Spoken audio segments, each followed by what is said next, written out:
Jane Velez-Mitchell here. You are watching History in the Making. We are live at Dolores Park in San Francisco for the 2023 Direct Action Everywhere Animal Liberation Card March and Rally. And we're all very excited because it is truly history in the making. This is the first time that you will see live TV coverage of an event.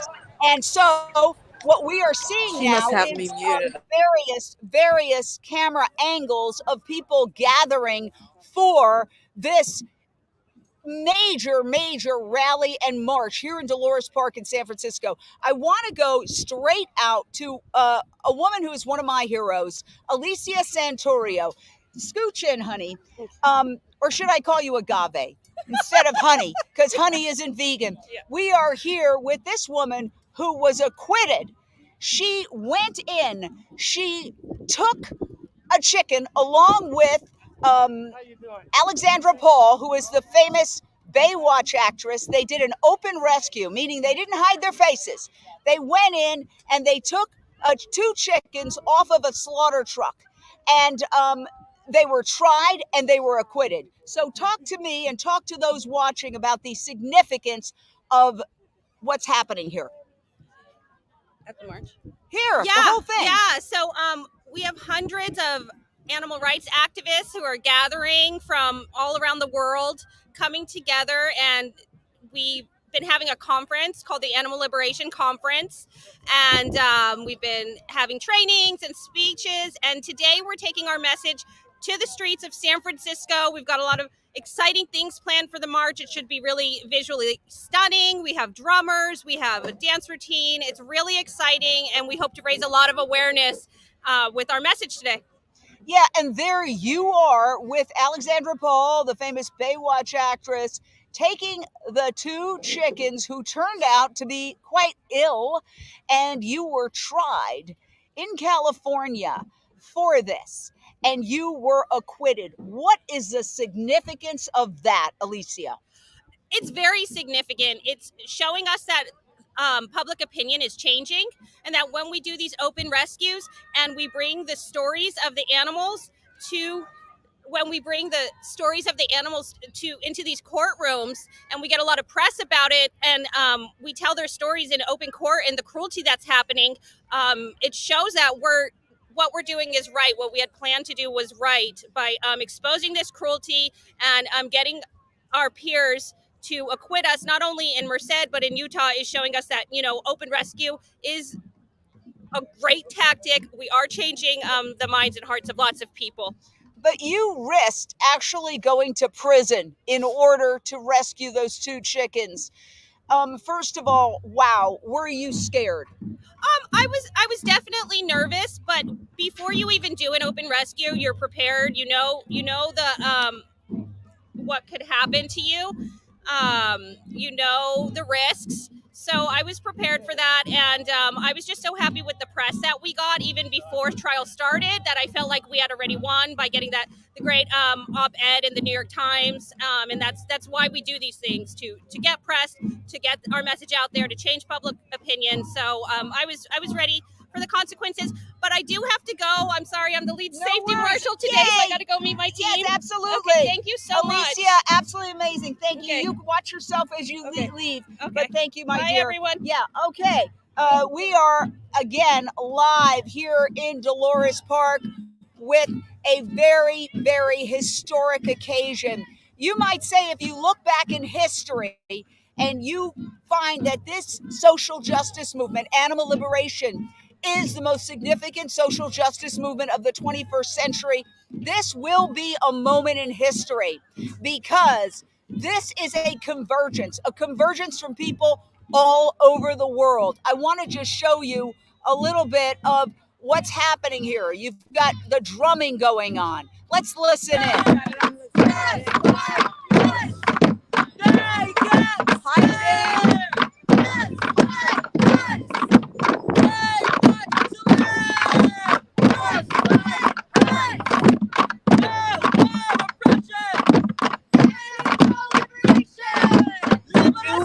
Watching live historic convergence, thousands of animal rights activists and vegans from around the world converging on Dolores Park in San Francisco. There will be a march. I can tell you there is a police presence here, but Direct Action Everywhere is coordinating with the police. These people are incredibly coordinated. There's one of our Unchained TV producers getting some of the sounds and the actions.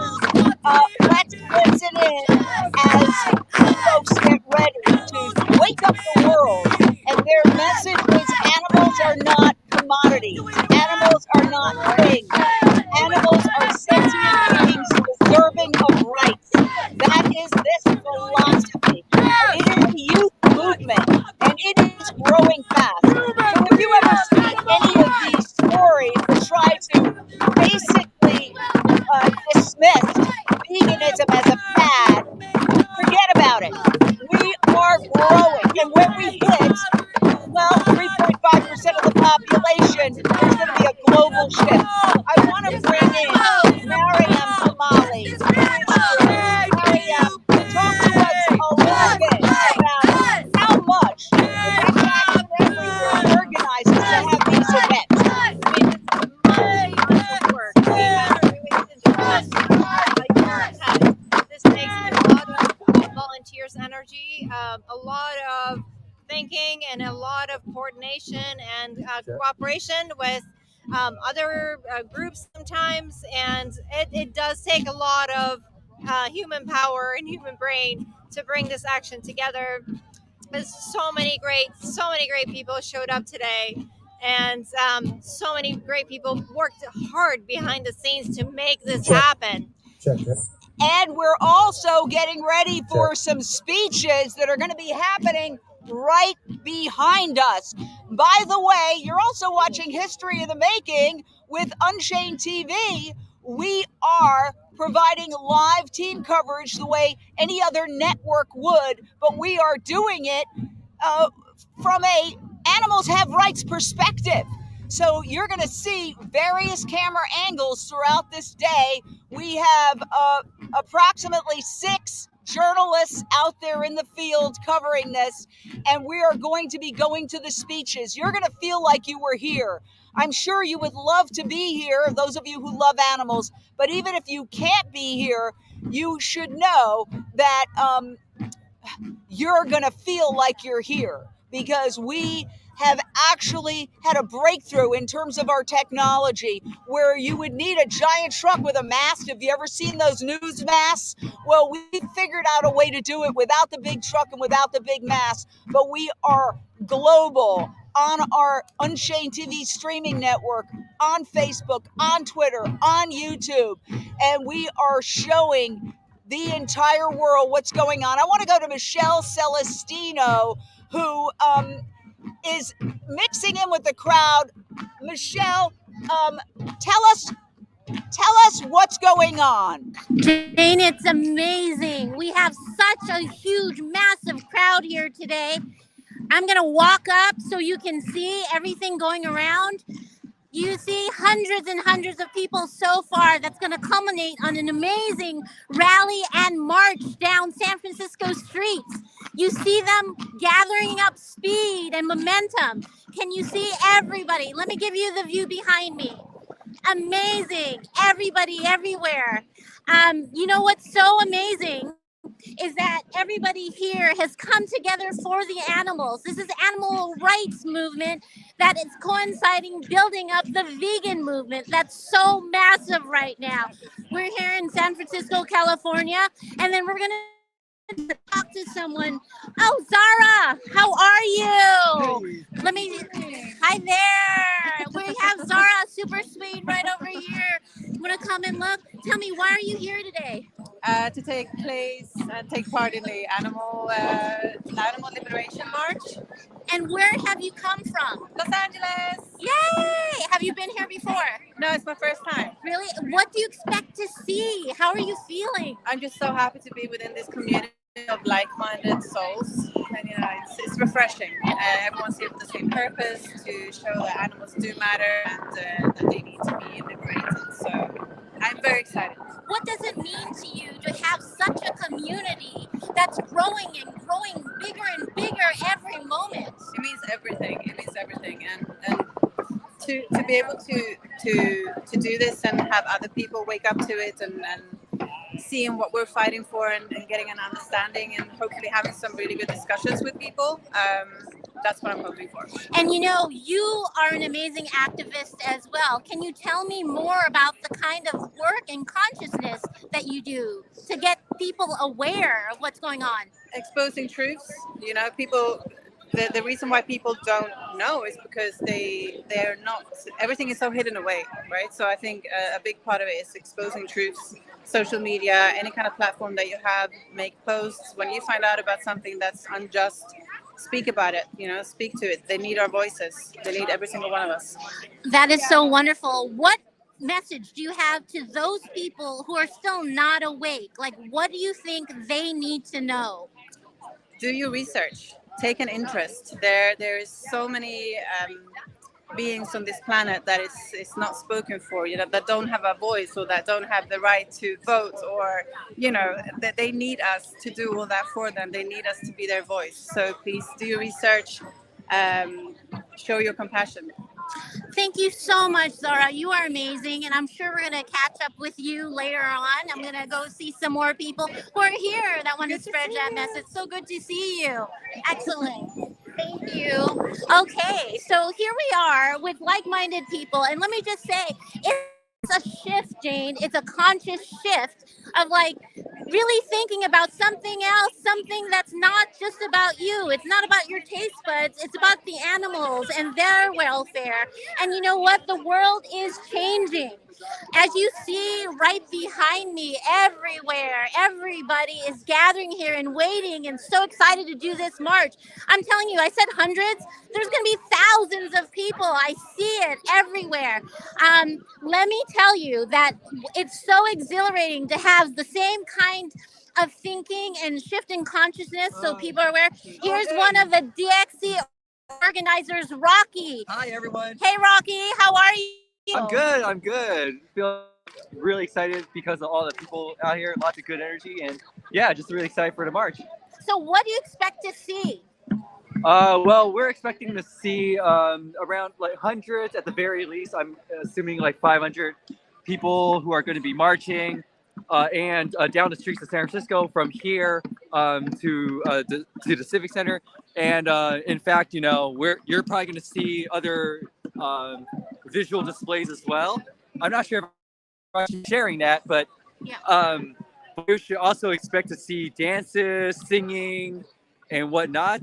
So yeah, it's all going to be live streamed, and I think you're going to be live streaming it as well. We are live right now. Check out Jane Unchained for that. UnchainedTV. It's a free app. It's like a vegan Netflix. And what's so amazing is that everyone here is so organized and prepared. They've got dances coming up. I know you can't reveal everything, but this is my first time here. So tell me, what should I be expecting?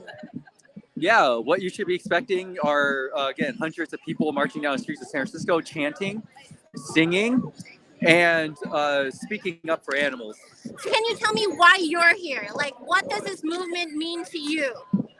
Yeah, I'm here because, you know, initially I got active in for animals for environmental reasons, but then I see just the mass injustices that are happening to them on a mass scale, and also in ways that that they're just so oppressed that they're not even considered oppressed beings. And I want to elevate their voices and to put, you know, their rights, just like, you know, how we should elevate marginalized humans' rights to forefront. We should elevate theirs as well. What is your message? I'm sorry. What is your message out to people who do not know about this? I invite you to look into website righttorescue.com, because right now, even though animals are being systematically oppressed, there are people, ordinary people like you and I, who are rescuing them on a daily basis, from whether they're from factory farms or slaughterhouses. And right now, there are activists who are facing felony charges for the rescue. Okay. And even though there's like this mass repression of activists, we are sending the message out there, and we are winning in a core of law. Awesome. Thank you Yeah, so thank you. much, Rocky. Jane, it's amazing.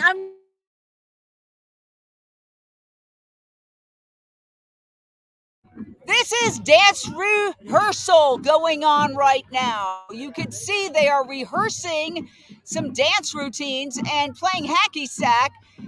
The folks are just getting here, and hundreds are streaming in. So as you can see here, people are playing games. They're revving themselves up. They have all sorts of signs that say animal liberation now. Hi guys. Hi. How do you feel about this event? Like, why are you here? We love animals, and we're happy to see We're happy to see a lot of like-minded people here who want to save animals and stop eating meat and stop the big animal agricultural industry. It's beautiful to see all these hundreds of people here with that same idea. Thank you. You're welcome. I'm going to keep walking around here. And as you can see, we have some of our other correspondents walking through. It's been a coordinated effort to do this, and it's very exciting. And we have the drummers over here. Let's go back, and I'll let you listen for a while. Hi, Brittany. Hi. How are you today, and how are you doing? I'm good. It's so good to see you. Yeah, and you came in from Arizona just to be here. Yeah, from Tucson. Yep. Hi. I came in from Tucson. I arrived in the evening yesterday. And yeah. So, do you come every year, and why do you think this is so important? Yeah, I come every year, and it's super important for community and for all of us to join together and be here for the animals, because that's what they deserve. They're oppressed and exploited every second of every day in unimaginable ways. And so, yeah, just to all join together for the message of animal liberation, justice for all, and to end oppression is really important. So I used to live in the LA area and would come to this, and now I'm in Arizona, and I'll be here. I'll always be here. Can she hear us? No, she isn't giving you. Okay, perfect. Louder? Perfect. You're looking at this incredible march that is happening here. Go ahead. Should I repeat? So I'm here because every year I come to this conference to speak up for the animals and join together with hundreds of fellow activists to spread the message of animal liberation. We want justice for all beings, regardless of species. And it's just such an amazing community, amazing energy to come together for the animals. We're speaking up against oppression, and we want liberation for all. Have you been to some of the other events here this weekend? Well, I arrived last night, so just this morning, today so far, but I'll be here for the duration, for the rest of it. I'm actually leading a training tomorrow.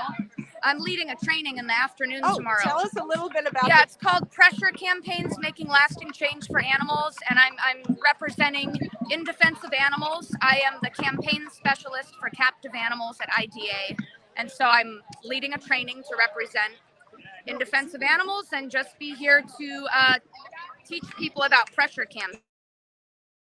Right, here we are. We're here with one of the lead organizers. He only has a couple of seconds, Paul Picklesheimer. You may remember him. He is the man who, along with Wayne Chung, was acquitted of taking 2 sick piglets out of a horrific factory farm. Tell us about the scope of this. You're one of the main organizers here. Yeah, it's an honor to be here today, Jane. Thank you for being here. Such a great turnout, an awesome crowd. Part of the Animal Liberation Conference every year is the Animal Liberation March. And this year we're going to have hundreds of people marching through the streets of San Francisco, exercising our freedom of speech and calling on the world to join us in this movement that recognizes animals as people, as individuals deserving of rescue and care and not property. And I think today's going to be beautiful. We've got beautiful materials, some awesome speakers coming up. I'm going to lead a briefing in a minute. And I think it's going to be a march to remember. Last question, because I know you're busy. You're organizing a lot of this. You risk going to prison. how, for those who find it, a big sacrifice maybe to go from dairy cheese to vegan cheese, what would you say to those people? I'd say, hey, whatever you're doing with your diet, do your best, work on that. It's really easy once you learn a few things in most cases. But the thing to really do is look around you, say, hey, who can I work with in my neighborhood to make some change? How can I get in contact with my city council to ask them to quit spending city funds on animal products, that kind of thing, and just work together with people in your neighborhoods around the world, build strength, build power, do it with love in your heart, and you'll create change. Thank you, Paul Thank you, Picklesheimer. Jane. And I'm so going to much. talk, thank you, head out. And I know he's one of the main organizers of this. This is absolutely massive. Again, you could see some of the people gathering here. Pop on down. Pop on down. We're meeting people, and you're going to have to lean in and speak up. That's all I can tell you. All right, here we are.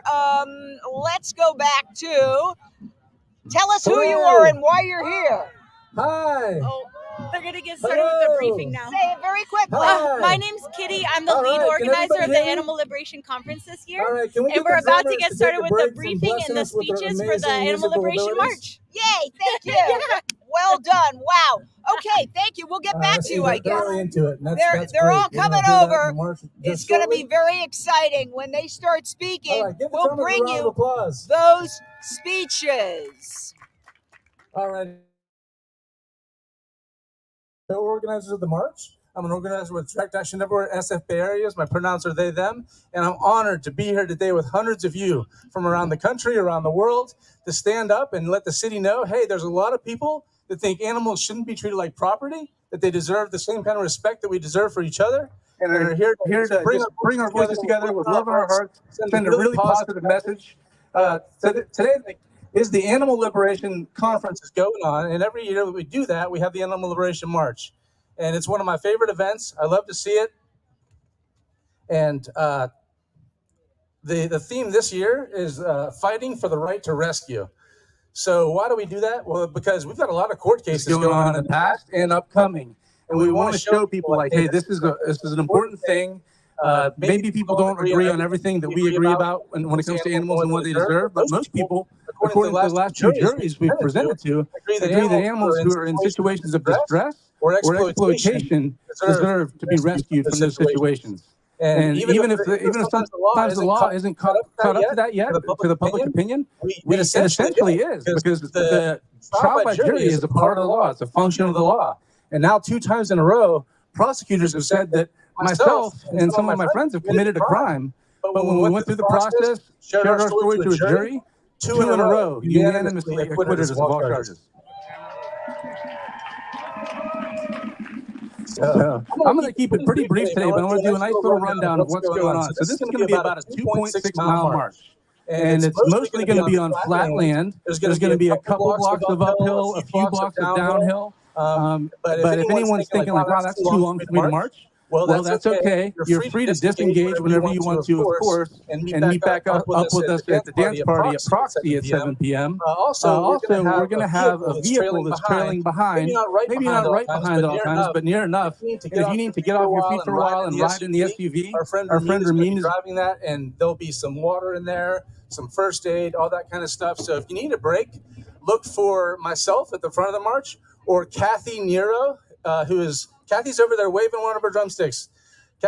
Kathy's drumming and chanting a bit, but also being our point person when someone needs some medicine or some kind of care. So we got people to take care of you for that. A really important thing I want to talk about, actually two, is safety and nonviolence. So Direct Action Everywhere organizes this march. And one of our founding principles is, being fiercely nonviolent. So we really want to not be just pacifists who just sit back and watch and observe. We want to take action, but we want to do so with nonviolence. So that ends up landing us in a place where sometimes people maybe in cars are going to be honking at us, yelling at us, cursing at us. Maybe someone tries to even attack us. We don't want to return any of that kind of energy. We just want to let people do what they're going to do. We're here to deliver a peaceful message. That's what we want to do. So we're going to do that. And if anyone really tries to oppose us too much, we're not going to feed back into that energy.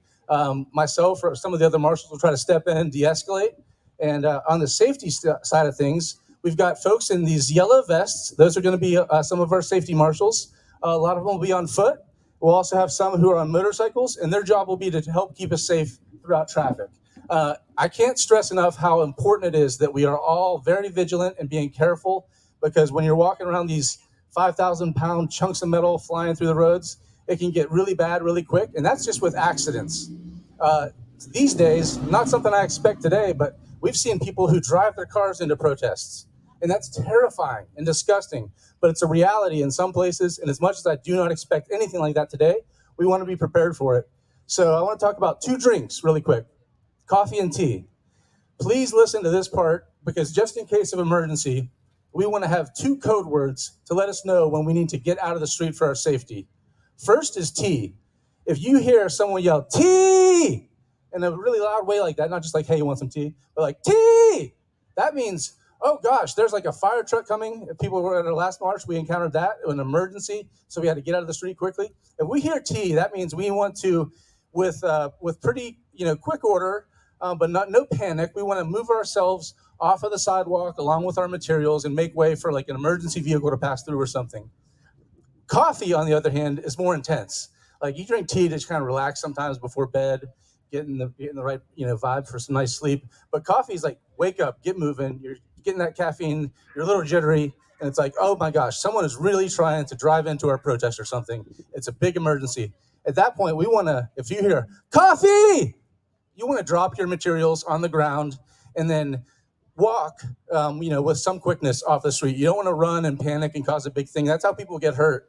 But please listen up for those 2 words. I don't believe we'll have to say them, but you never know. So just please keep those in mind.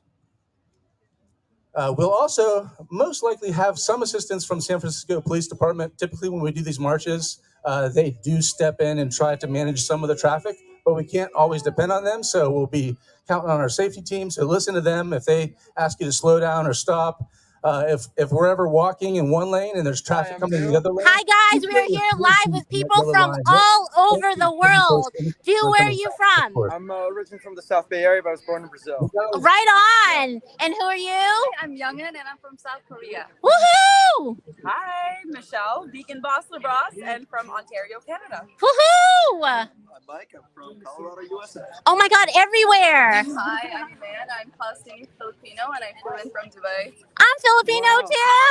Right on. We have people from all over the world gathering today for the animals. So I'm going to go one by one. Why are you here today? Tell me. I want to be with the community. I mean, it's great to see so many people come together. Back home, we don't really have this. So I just wanted to throw myself in with everybody here. And it's amazing to be here with everybody. And what does it mean to you?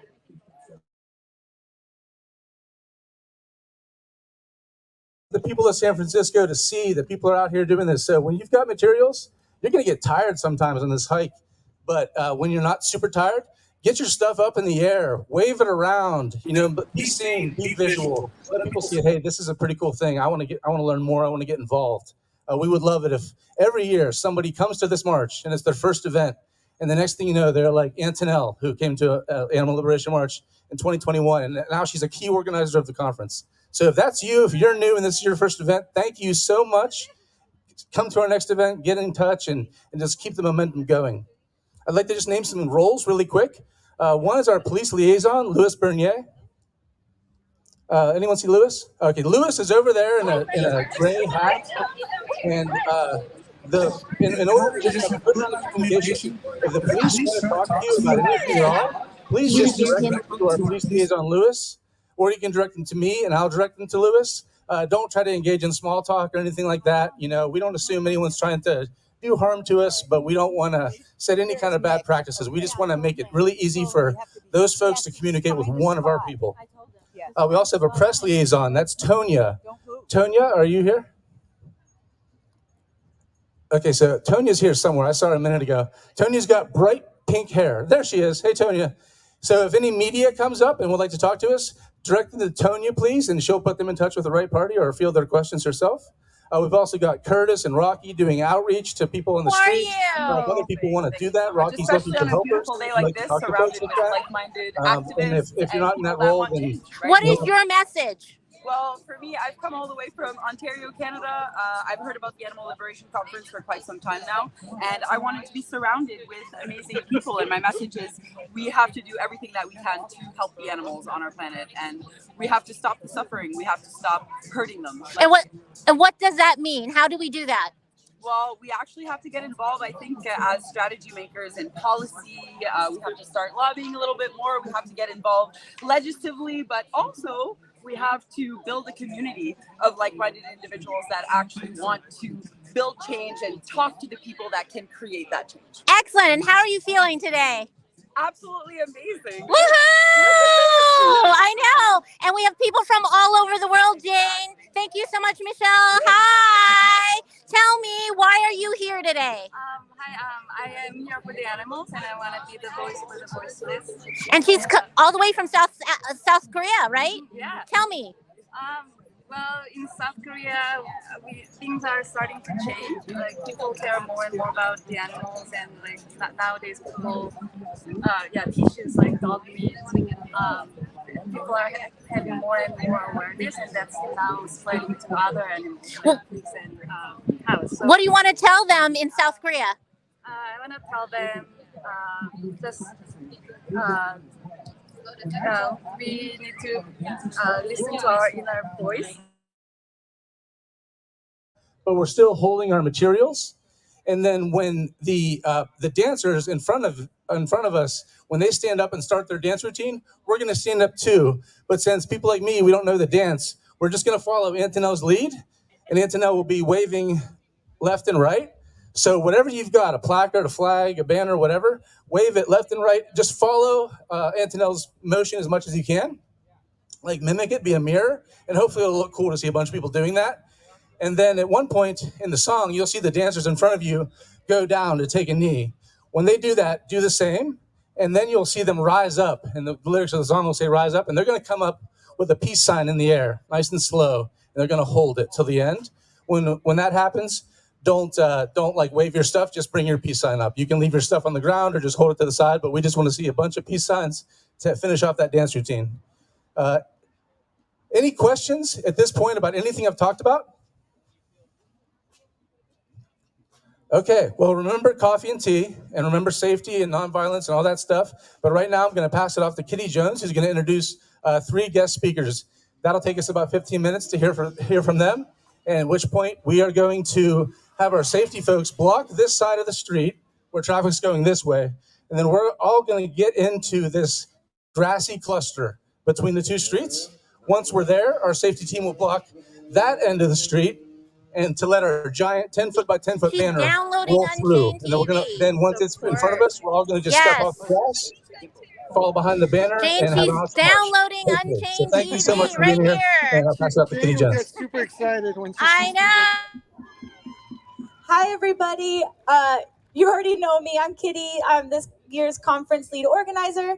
And before I introduce our speakers, I just want to let people know that Susie, wherever Susie is. Oh, there's Susie. Susie's looking for more street marshals and drummers to help at the march. So if you want to help with being a street marshal or a drummer and you don't already have a role, please go to Susie right over there in the neon vest. Okay, and now for our speakers. Our first speaker is Reverend Robert Uyen Doshin Yamada, who is an ordained Soto Zen monk and founder of the Animal Liberation Temple, which many of us have volunteered at. It's a sanctuary and Buddhist temple located here in Martinez, California. It's home to over 40 resident rescued animals. And in addition to providing physical and spiritual sanctuary to animals, Robert has also done a lot of direct action and nonviolent protests for animals, including locking himself to things and gluing himself to things to stop and interrupt violence, and also investigating facilities of violence and directly, openly rescuing animals. So Robert Yamada.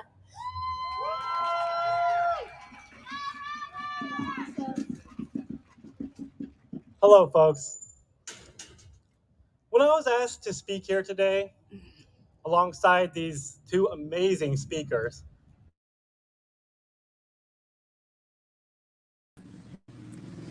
I honestly felt really nervous and kind of unworthy. But I'm here and I'm about to stumble through this awkward speech. You see, I'm not a great speaker, and I'm just a simple Buddhist priest. But like all of you here today, we have deep love and compassion for our dear animal friends. Some of us think that our voice is small, or it may tremble at times. And I want to tell all of you, let your voice be soft.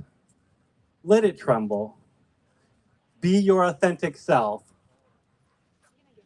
Because what the animals need is your voice. They need you to take action no matter what it is. The only thing they don't need is our silence. I think I am sometimes asked to speak at these events because of my soft nature or calming presence. And today, I think I'm inspired by my dear friend, Rinzai Zen priest Chris Rowe. I hope you're out there, Chris. So here it goes.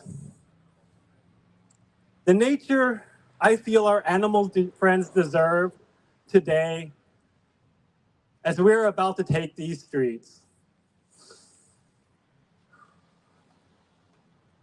With love and compassion in our hearts.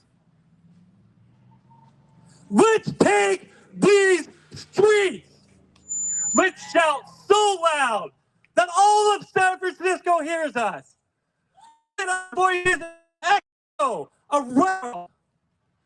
Let's bang those drums and stomp our feet for the rights of rats, for the liberation of chickens, for our environment, for farmed animals, for captive animals, for our fish friends, and all the nation of insects.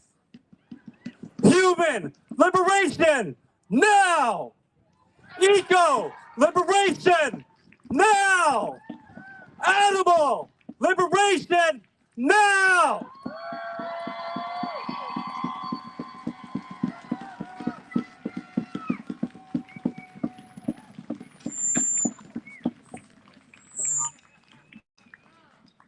Thank you so much, Robert.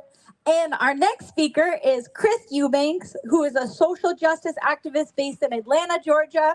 And in Georgia, Chris helped co-organize in Atlanta, Georgia, Chris helped organize the first ever animal liberation march in that city. Chris is also the founder of Apex Advocacy, which works to develop grassroots activism and campaigns to empower Black, Indigenous, and people of color to fight for animal liberation. Chris Eubanks.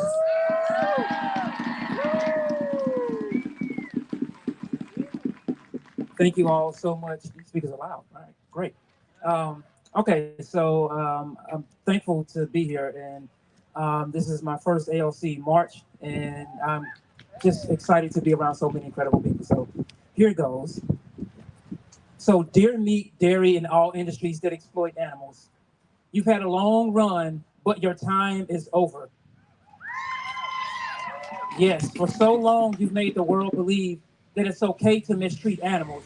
And for so long, we blindly followed you. But the world is finally learning the truth. And we are all beginning to see the lies that you fed us. And we are refusing to support you any longer. For so long, the world was so dark to me. For so long, it took me to find my light. But even though now I am a peaceful being inside of me, I am mad as hell when I think about all the ways that our society exploits animals. Abusing animals is built into our culture that it's almost impossible for us to not be a part of it. That angers me and breaks my heart at the same time. When I walk into a grocery store and I see dead animal bodies parts for sale, I know in my heart those beings were capable of love and affection, and they were not born to end up in a plastic package. In my heart, I know animals were not born so humans can use their bodies for experiments. I know in my heart animals were not born so we can steal them from the wild and force them to entertain us in zoos, circuses, and aquariums, and watch lives wither away in captivity. How can we call this a just society if we allow the lives of our brothers and sisters in the animal kingdom to be unnecessarily turned into food, jackets, coats, and products. The world needs to know that practically every minute of every day, a cow is being forced to be pregnant to make milk. And she has no say-so in the matter. She has no control over her body. She has no control over the fact that she will never see her newborn again and that she will be stolen from her. She has no say-so when her heart breaks as she realizes she will never see her baby again. I could never earn the pain and agony of giving birth and watching someone steal my child from me.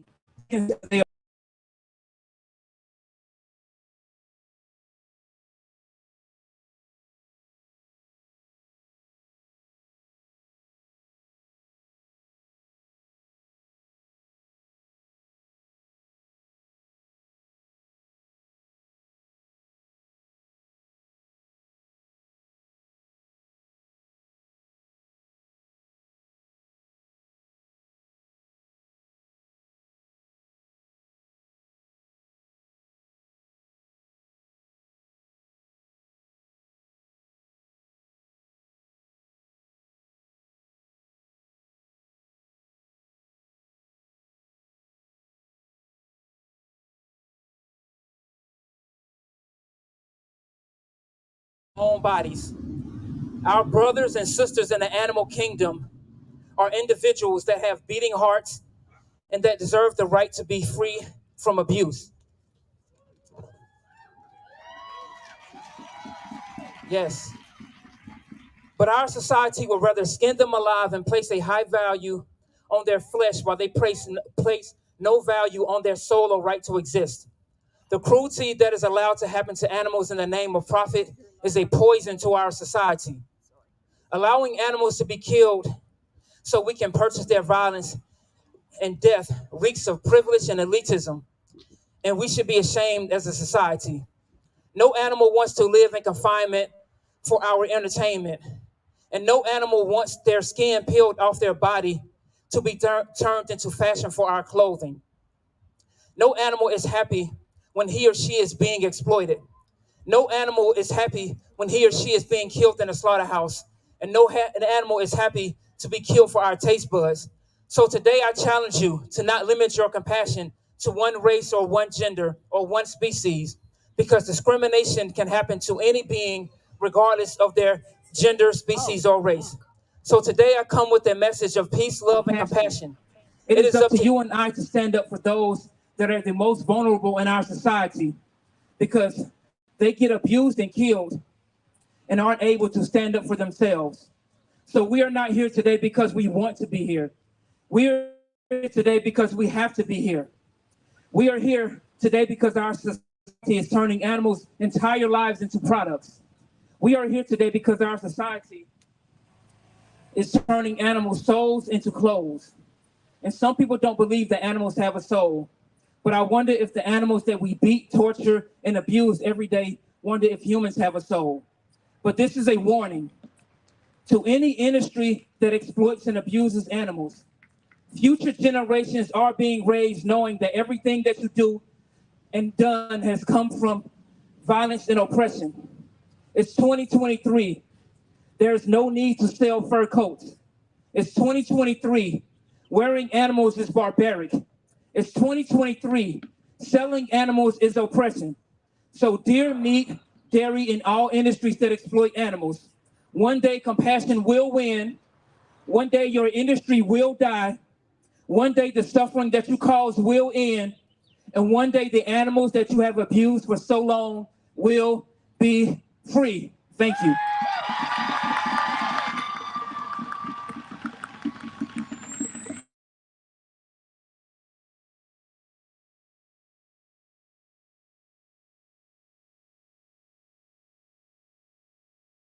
We get started with the march, some words from Zoe Rosenberg.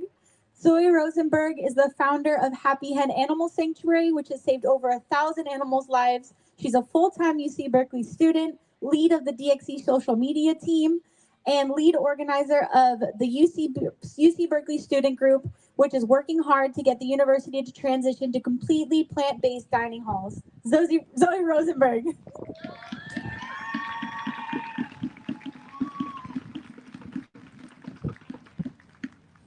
Many of you have heard the story of Rose, a little chicken who made a big impact on the world.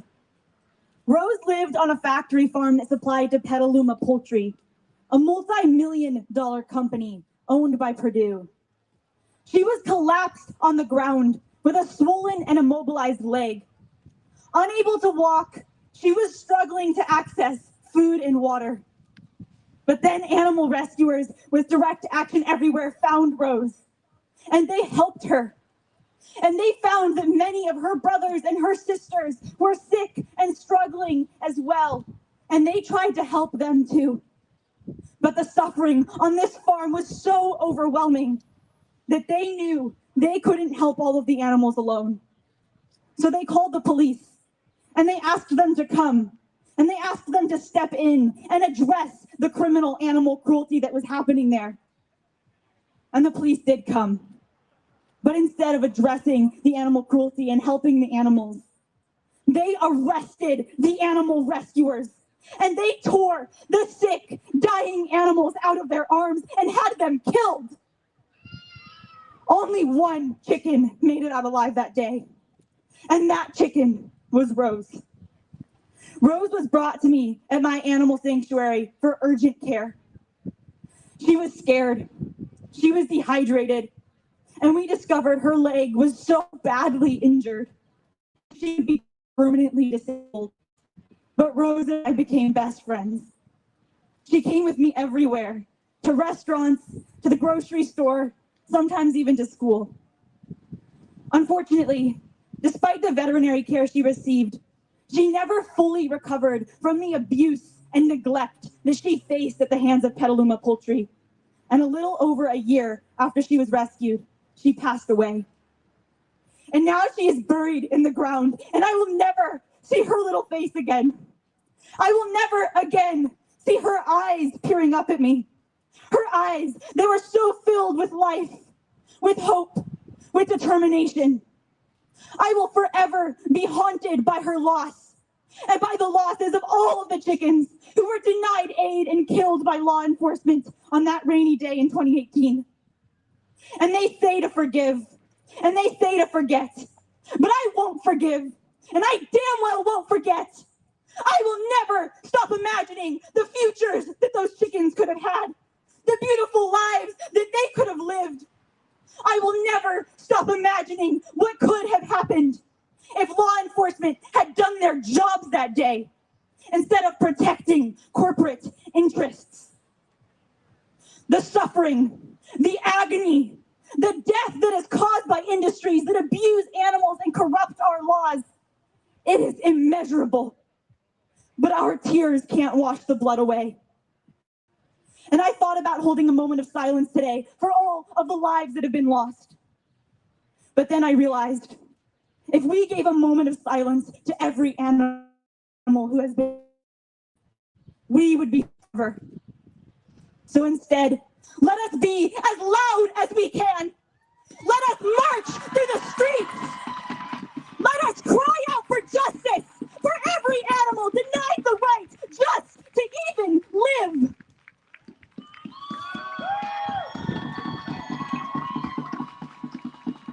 Because what is facing animals?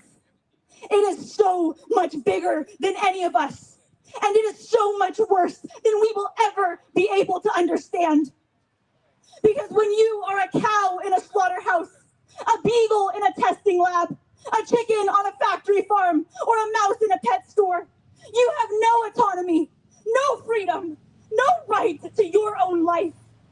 Your existence is a price, a profit. Corporations own your life, and ultimately they'll own your death too. They won't count your final breath. They'll only count the money they make. The money they make off of your skin, your flesh, your blood, and your bones. And they'll try to paint pretty pictures of happy animals in grassy fields filled with wildflowers. But the reality is that all these companies ever do is cause pain, unimaginable pain. And too many of us stand on the sidelines and watch, afraid of our own voices, afraid of our own power, afraid of our own ability to create change. But we have to find the courage in our hearts, because if we don't do something, all of this suffering, all of this agony, all of this death, it will never end. It will never cease. Unchallenged, it will just grow worse and worse and worse until blood runs down every street. And so far, in our fight for animal liberation, we have won 2 criminal trials for the right to rescue. 2 juries have seen that helping animals is not a crime. Helping animals like Rose is an act of compassion.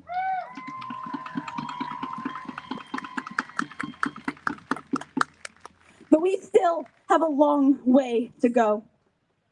And that is why today we will march for the right to rescue. We will march to say that every animal, big or small, feathered or furry, deserves to be saved from a life of abuse. We march to send a message to those in power. We will not be stopped. That as long as animals are left to die in distress, we will be there. We will speak up. And if the authorities won't, we will act however we can to save them.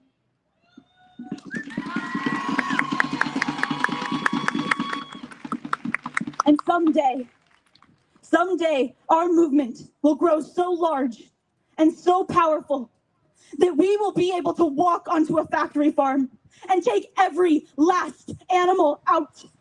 We will be able to occupy every slaughterhouse, every testing lab, and every zoo, and transform them into animal sanctuaries, into places of love and compassion. We will use the power of rescue to change the world. We already have, and we already are. So hold the story of Rose in your hearts. Hold in your hearts the stories of all of the animals who have been rescued and all of the animals who have not. And then don't let anyone tell you that compassion is a crime. For them, be loud, be brave, and don't ever, ever give up. Thank you.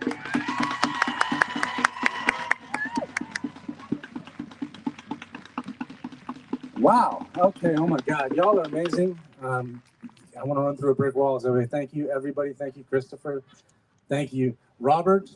I was thinking like, let's set the tone with Robert. Robert's so calm. And I'm like, wow, Robert.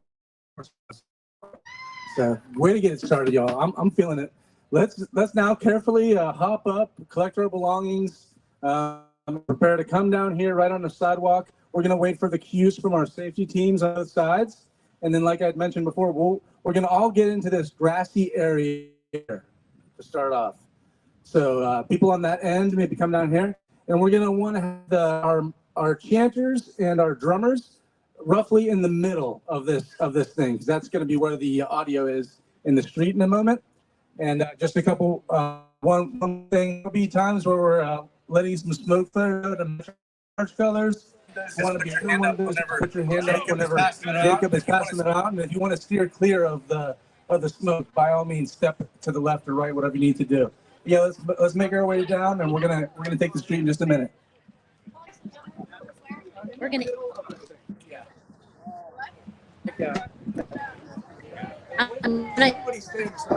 Let's see. Wait, it went back. Can we interview us?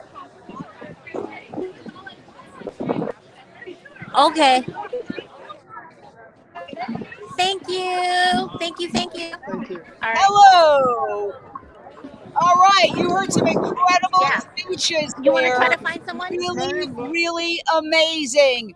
We've got so many of the folks here who have risked their lives, risked arrest. Sarah Siegel, come on over. Let's talk to us. Just sit down. Sarah Siegel is an amazing activist from Los Angeles. What did you think of the speeches? Lean in. Guys, I'm blown away. This is amazing. I'm so happy to be here. I feel really lucky to be here amongst all of these activists. These people are coming from all over the world, South Korea, people from Australia, UK. People are doing rescues all over the world. This is just a convergence of everybody. I feel like this is so well organized. I'm so happy to be here. We're marching for animal liberation. And this is a really historic moment because just like Zoe said, we just came off of 2 trials where people were charged they were charged criminally. They were going to put them in jail. And the juries of their peers acquitted them and found them not guilty for rescuing animals from factory farm situations and slaughterhouses. And I'll say one last word. I met one of the jurors today that was on the Foster Farms trial, and she said she knew from the beginning when they said it was just a misdemeanor. Wow, this is going to be something. This is bigger than a misdemeanor because to have all of that stuff go on. But the panel today was amazing with Wayne and the jurors and this Alicia. Is history in the making. This is the biggest social justice movement of the 21st century, and it's just getting started. It's a youth movement. It's young people. Animal Liberation Now is the poster, and we're here. I want to show all the people behind us gathered, hundreds and hundreds, and it's going to be thousands. And we've got people who are, I would love to show. Come on back over here, everybody. Guys, I'm going to the march. All right, catch me on the march. Sarah Siegel. Download the app, please. It's free app, Unchained TV. Download it right now so you can follow us on all of our journeys. Thank you so much. Yes, Unchained TV is live team coverage of this march. And it's really, really exciting. And a lot of the people you've heard from have risked their lives. The main person speaking, Paul Picklesheimer, was put on trial in Utah for taking a sick piglet along with Wayne Chung. He and Wayne took 2 sick piglets out of a massive factory farm, and a jury acquitted them in Utah. So we're starting to see that there is a really, really, really amazing movement out there. Take a look at the people who are here. It's absolutely amazing. We're just going to let you hear this for a second.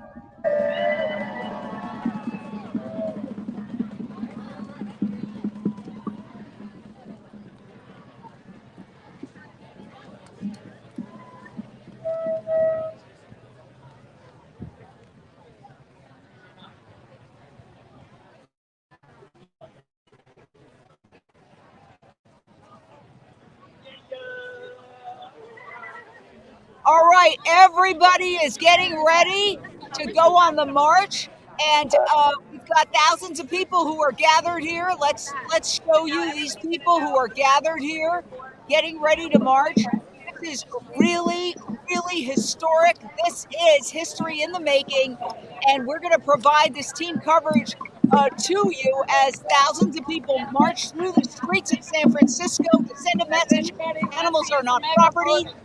Animals are not things. Animals are beings entitled to rescue, entitled to their own rights, to their autonomy. They are not mere possessions. That is an issue that affects so much. It affects climate change. It affects conservation. It affects habitat extinction. It affects water pollution. It affects human health, heart disease, cancer, obesity, diabetes, and it also affects the suffering of 80 billion animals who are killed every year for food. 80 billion. And these folks are saying no more. No more.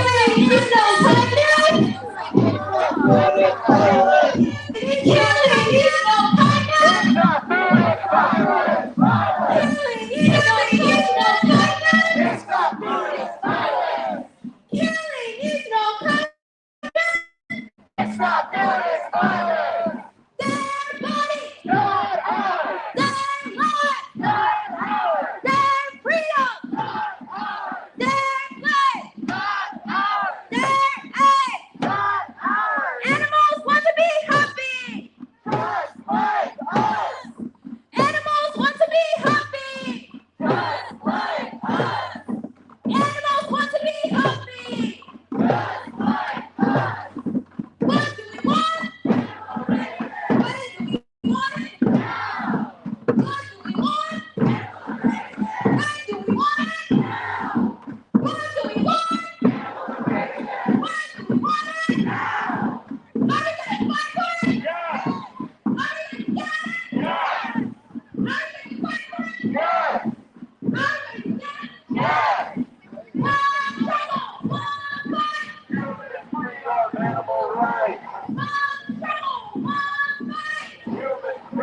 animal rights. Human freedom, animal rights. Human freedom, animal rights. We are just begun to fight. We have just begun to fight. We have just begun to fight.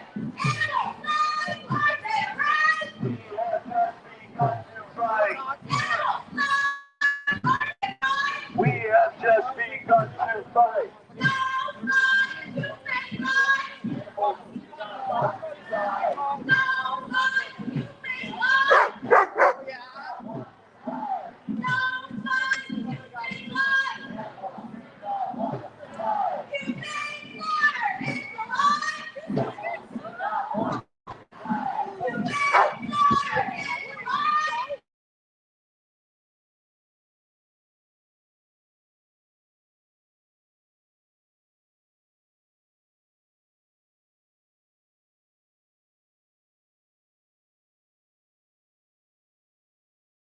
All right, you are watching the march take off, and this is absolutely extraordinary. We are here joined by Maryam Kamali. Maryam Kamali. Give us some play-by-play. I mean, how much work went into pulling this off? Well, it's hard to say all in like a paragraph, but I can tell you many hours, many months, so many people, so many dedicated, animal-loving, vegans, activists. They all worked really hard day and night and pulled all their resources together to make this event happen. Yeah, and you know, it may look easy, but no, it's not just a bunch of people showing up. It's absolutely so difficult. Let's listen in for a second.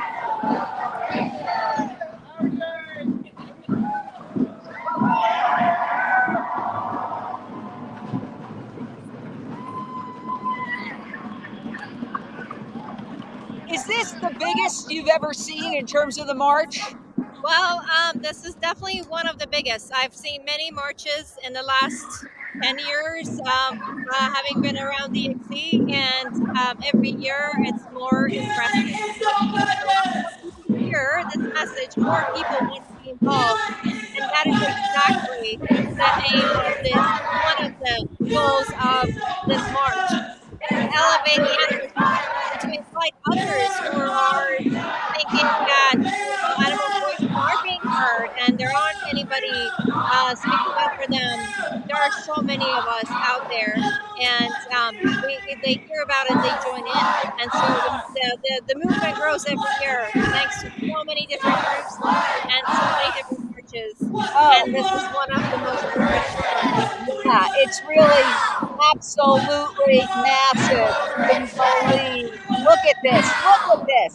This is incredible. Marching through San Francisco, and it's tremendous coordination.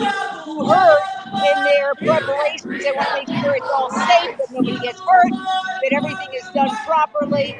And why is this the major social justice movement of our lifetime? Because it concerns everything. It concerns human health. It concerns habitat destruction, wildlife extinction, human world hunger, preventable lifestyle diseases like cancer and diabetes, obesity, which is a disease. It concerns so many of our society's problems. Healthcare costs. Imagine if everybody was eating a whole food plant-based diet, how they would feel and how we could lower our healthcare costs.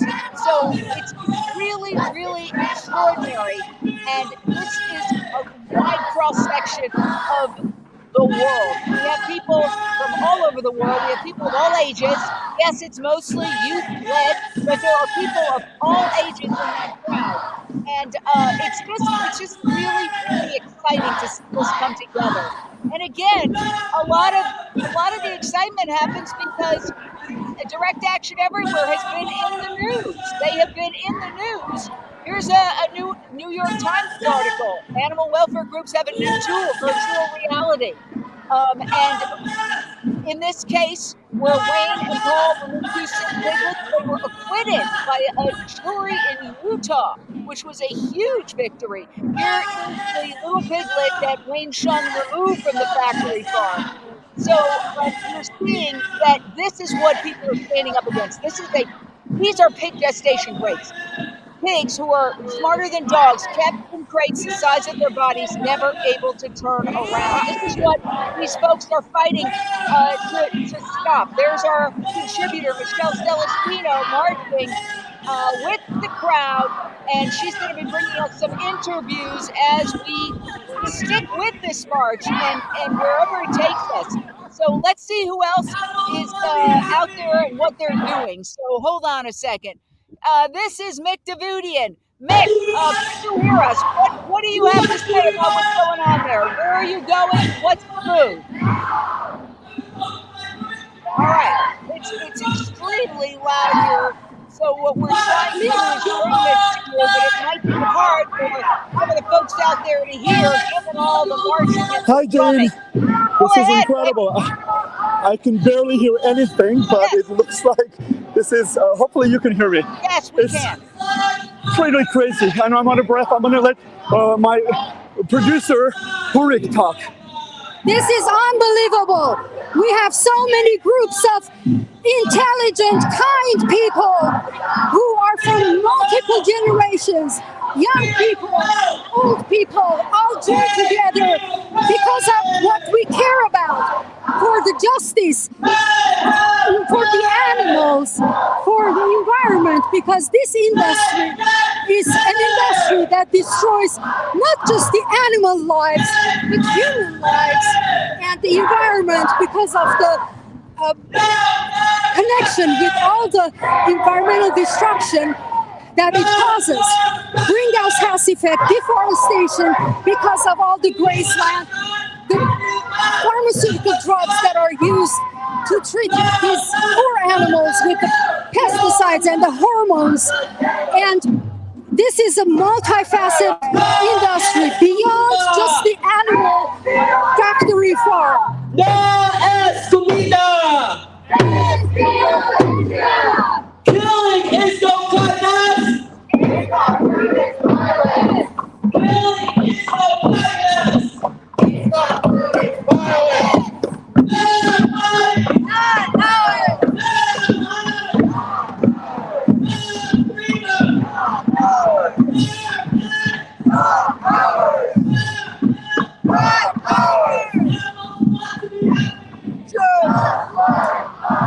All right, you're seeing the massive nature of this. It is really, really big. And, you know, the animal agriculture industry is pushing back. Okay, they've written hit pieces claiming that alternatives to meat are a dying fad. It really shows that they're running scared right now. And so, you know, what you're seeing here is the rise of a movement. And it's really, really fascinating to see it grow. And you know, yes, there were some vegan restaurants that had a hard time during the pandemic, but guess what? A lot of restaurants, vegan and non-vegan, had a hard time during the pandemic. Why don't we get Daniela to come over and talk? Maybe Daniela would like to come over and talk. We've got a lot of activists here. And we're, you know, basically what we're doing is bringing you different aspects of this, march and protest, which is going to go several miles. So we're going to jump in on certain video here. Look at this. Now they also have speeches and they have flares that they set off while they're marching. So that's another really interesting thing, is to see the street theater. It's not just drummers, which they've got the drummers. It's also like Hi Jane, I don't know if you can hear me, but this is so loud, so exciting. Obviously the cause is extremely serious. We are trying to go ahead and capture everything possible, but there are so many reasons these folks are out here. I'm going to show you again, let people pass me basically. You can see all the different posters representing different aspects of animal rights, from animals in laboratories to the food system, which is absolutely corrupt.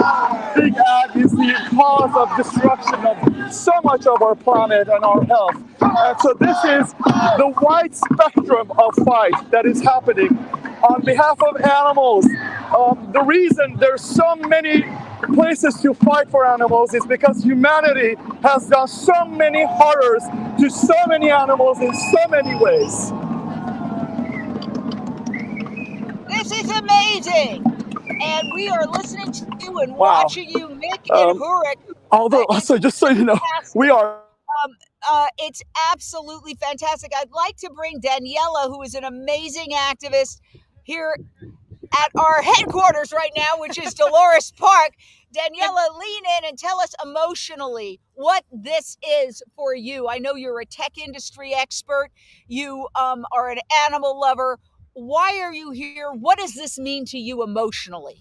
All right, this is the only place I wanted to be today. I'm not doing well. I'm sick right now, but of all the places that I could be today, I wanted to be here because this is so important. I've been on ALC for many years, and I feel that this is what is important, really, really important for all of us. And I'm so glad that we're doing this. And it's a beautiful city.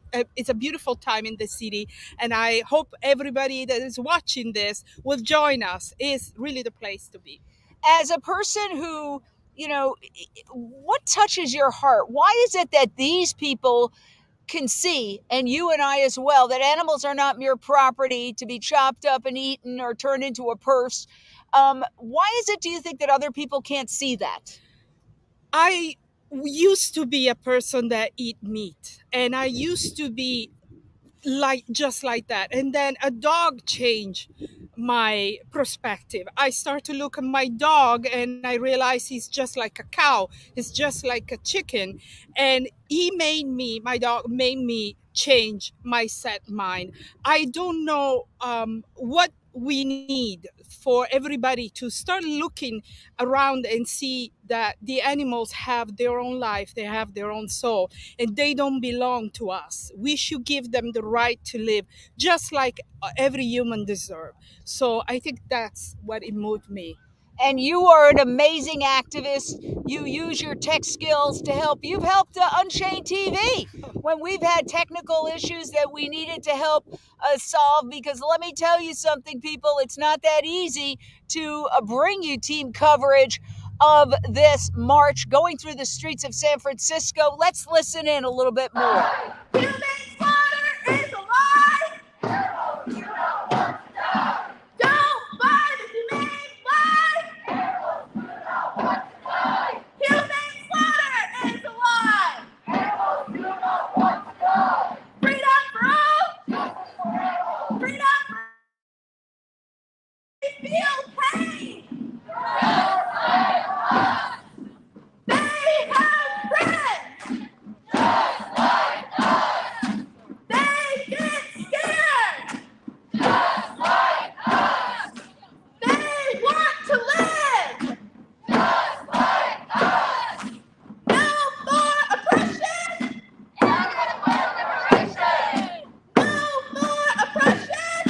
Animal liberation. Killing is no kindness. It's not food, it's violence. Killing is no kindness. It's not food, it's violence. Killing is no kindness. It's not food, it's violence. Their bodies, their lives. You can see that there's a big police presence, but there's also security that is provided by Direct Action everywhere to make sure everybody is safe. Animals want to be happy, just like us. Animals want to be free, just like us. What do we want? When do we want it? Are we going to fight for it? Are we going to get it? What do we want? When do we want it? Are we going to fight for it? Are we going to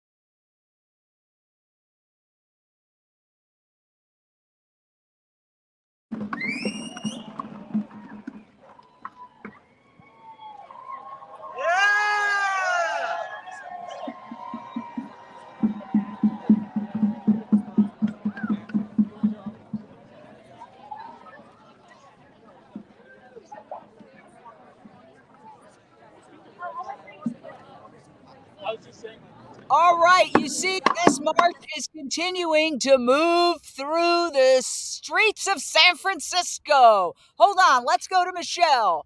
Michelle, what's going on? Michelle?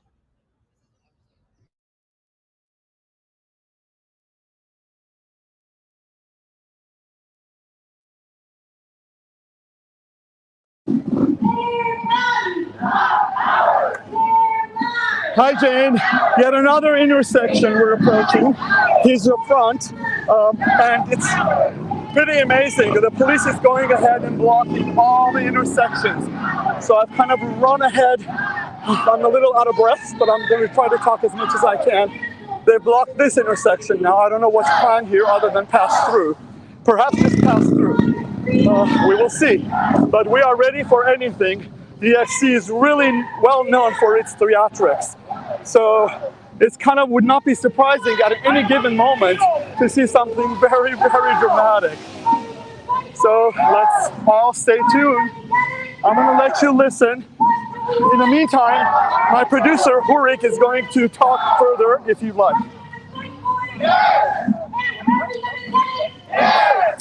Hey everyone, this is so inspiring. We have so many people who care for animals, who care for justice, who care for what's right, who care for their own health, who care for the environment, because this industry is impacting everything we see. It's the money spent on the pharmaceutical drugs used to keep these poor animals semi-alive so that people can eat them slaughtered, and then the health impacts that was caused for us, and then the medical industry with all the medical research that they use on animals, wasting time and effort and money, because animals are not humans. They are different, and the research on them does not work.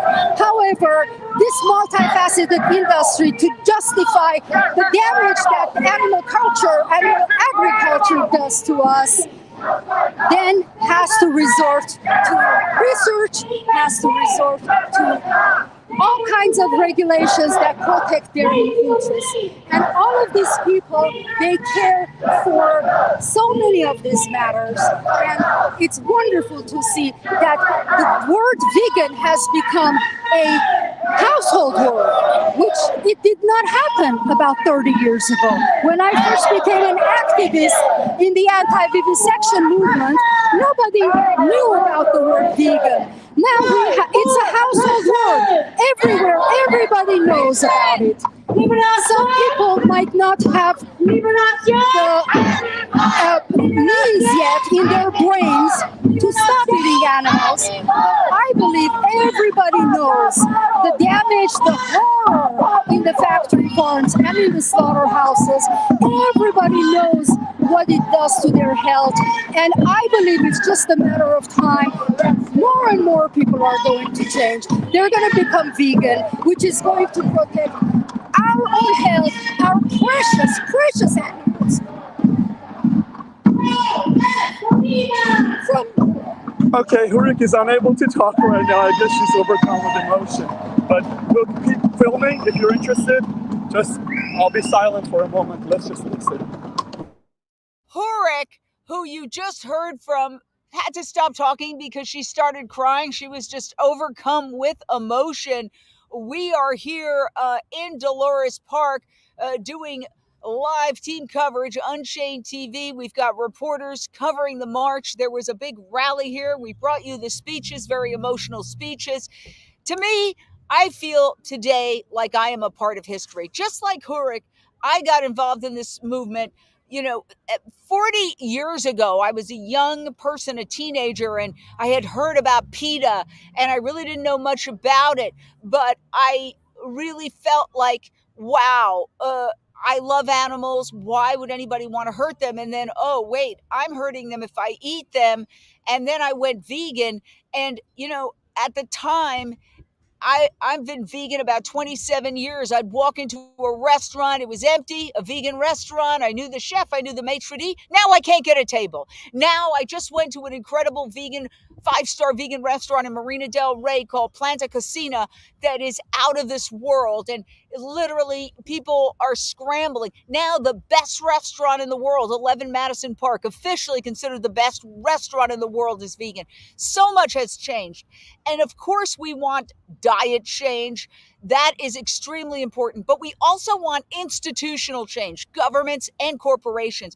And that's where DxE comes in. DxE focuses on institutional change. So tell us a little bit about that.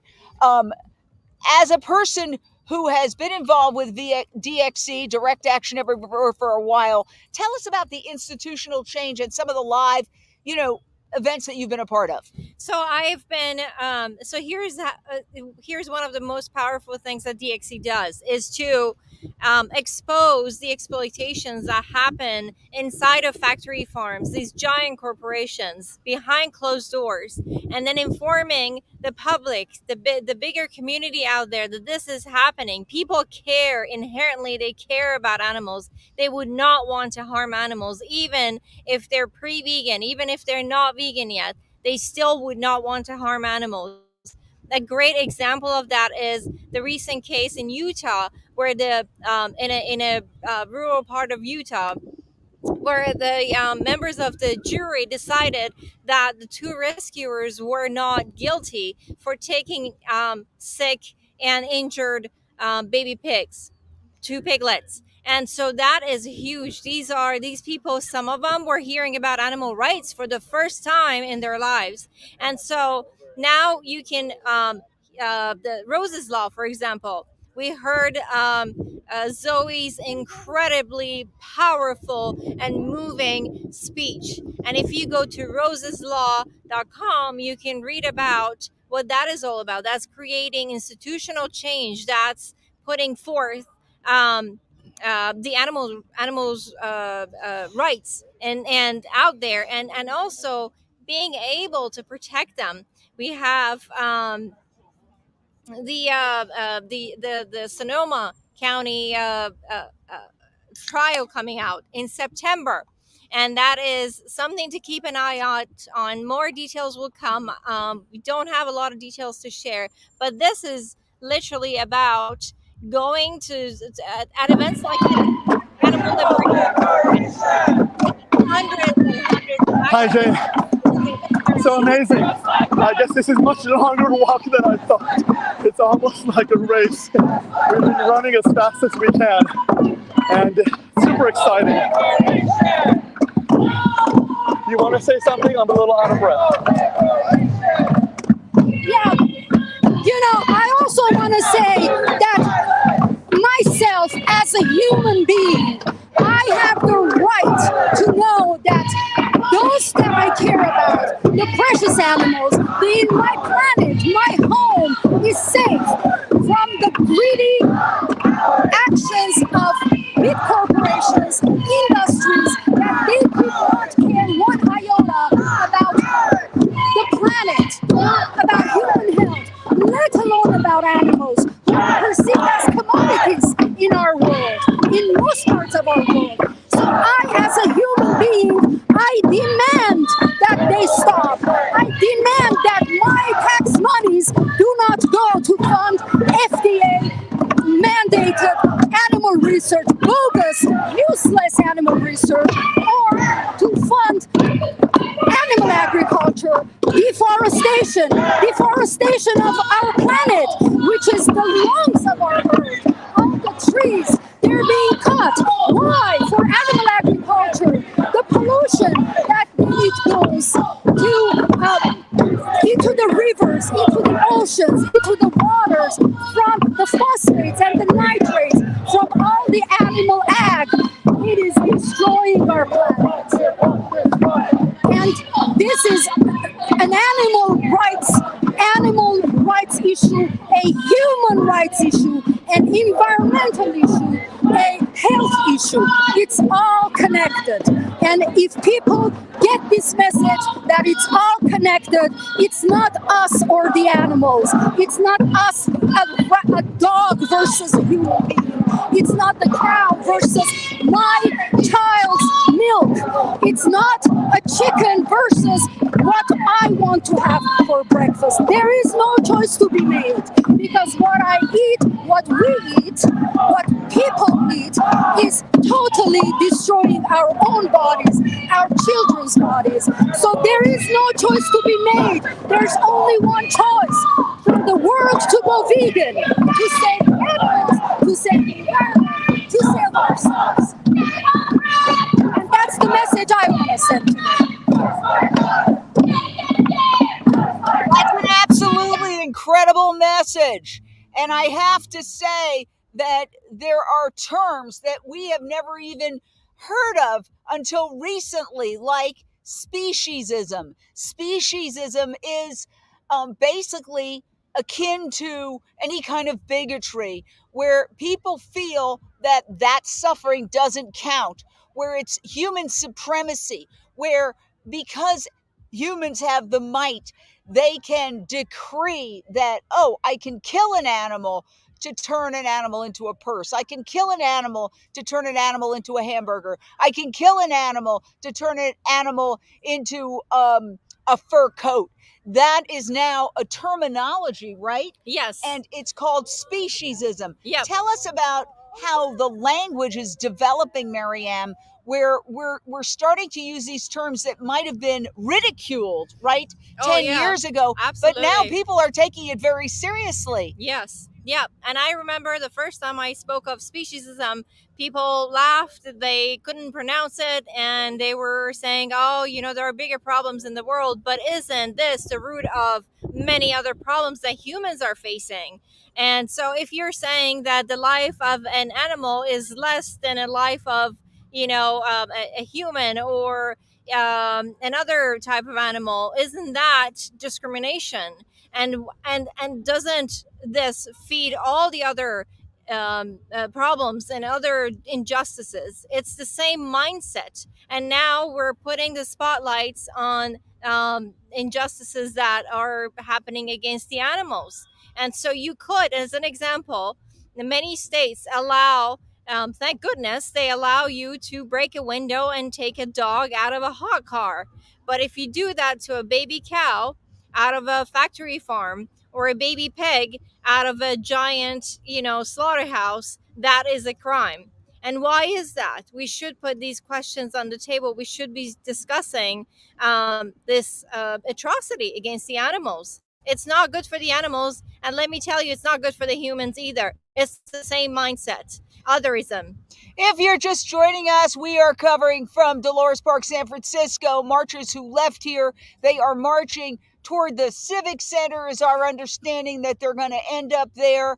And this is a huge convergence, hundreds and hundreds and hundreds of animal rights activists, vegans, veg curious. We haven't polled the crowd. We don't know if every single person who is marching is even vegan, but they care about animals, and they are likely, mostly, I would say, vegan, Yes. almost exclusively vegan. And so you see the rise of this movement. And, you know, there's all spokes in the wheel. So I just got back from the Vegan Women's Summit in New York, which takes a look at the industry side with all these entrepreneurs coming up with, my gosh, the backpack I have here, I'm going to show it to you. It's vegan leather. It's made out of cactus. It's not made from an animal skin, and you can't tell the difference. So you have that aspect, but then you also have direct action everywhere, challenging the court system, saying essentially there is a right to rescue, that it's not the same as stealing when you take a sick animal out of a factory farm or a slaughterhouse. So that is basically, they're seeking the evolution of the law. And as we look at these protests, as they go through the streets of San Francisco, these are folks who have gathered here from around the world. But one of the reasons why Direct Action Everywhere has been really in the news so much is that they're winning court cases. And UnchainedTV was right there when a recent court case was won. And let's play that for you, and then we can discuss it on the other side. We, the jury, in the above entitled case, find the defendant, Alexandra Paul, not guilty. They were both acquitted. They were acquitted.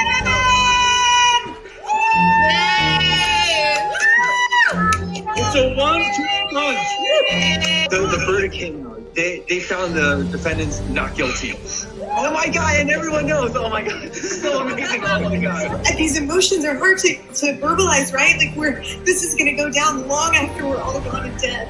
We're gonna see it, you guys. We are going to see animal liberation. I'm completely moved. This is victory. This is hope.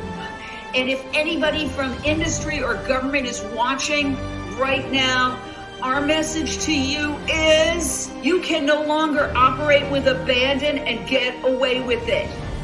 People are going to show the truth, and they will risk going to jail, and the jurors will acquit them. They've done it twice in a row now. The people get it. They get that what's happening in industrialized animal agriculture is morally wrong, and something needs to be done. See in history.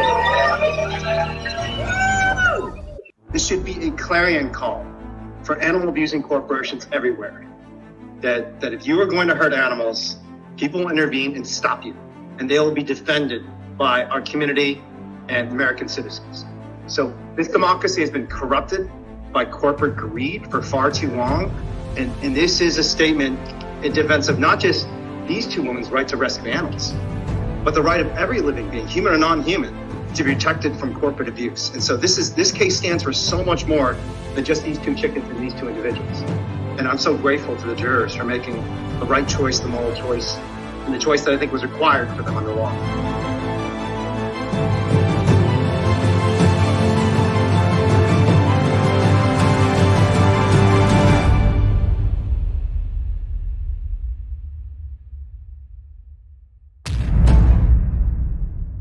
Yes.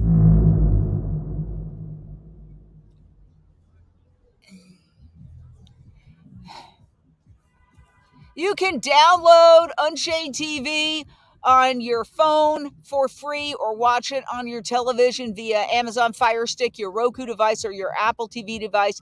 It's soon to come on all Samsung TVs. You can also watch it online. We are streaming this live. This is really exciting. Let's listen in.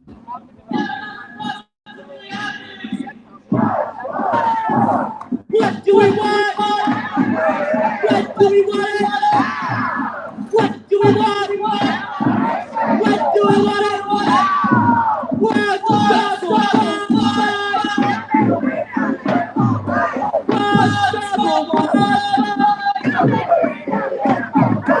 Animals' lives are the right.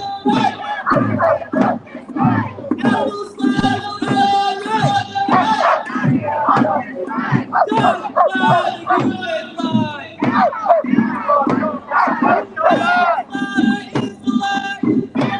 Animals don't want to die. Animals do not want to die. Animals do not want to die. Freedom for all. Freedom for all. Freedom for all. Freedom for all. Thank you, pay. That's right.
hearing the chants. It's very exciting. Honestly, this is one loud march. But we want to bring it to you, and we want you to experience what's happening in your actual city. Right there, walk past. Animals do not want to die. Animals do not want to die. It's kind of a cross between we have rap and a chant. Here's Paul Picklesheimer, the organizer participant in the event, I believe, and who also was acquitted. Tell us, has direct action everywhere had, and what is this 5-day conference? I mean, this is one day, one very exciting day. Yeah, I don't know how many exactly number of involved activists, but DxE is a network of activists that is global, that is anyone can join in and see the violence literally everywhere. I'm sure many of us have this experience right here. We have a prime example of that violence and hypocrisy. Up these stairs, there's a Safeway, and at that Safeway, they sell the tortured, dead, bodies of our animal friends, because some humans want to eat them. And then besides Safeway, we have a Petco, where they sell living animals, because humans also want to have animals as companions. Some people want them as decorations. Humans attempt to satisfy every petty desire, from our desire to taste things, to feel comfortable fur clothing, to have animals in tanks for our entertainment, for things to look pretty or whatever. And in the process of satisfying all of our petty desires, we devastate, destroy, and dominate other living beings and their lives. And the hypocrisy and cruelty that we see around us truly is without words. And there have been so many investigations, not only of farms that supply Safeway, but also of Petco, showing the horrific and awful ways that animals are bred, transported, confined, how they die in these places and stores like it. We want to say that these speeches are happening live. We invite any corporation mentioned by any of the demonstrators on at any time to UnchainedTV. We would love to hear from you and hear your response to anything said. Obviously, this is live coverage, and we don't know what anybody's going to say from one second to the next, but we are listening in as this protest march continues. And basically what they do is they go from location to location and make commentaries on locations that they pass. What's your understanding of that as you're one of the folks who has participated? Tell us about the live market open rescue that you led or participated in.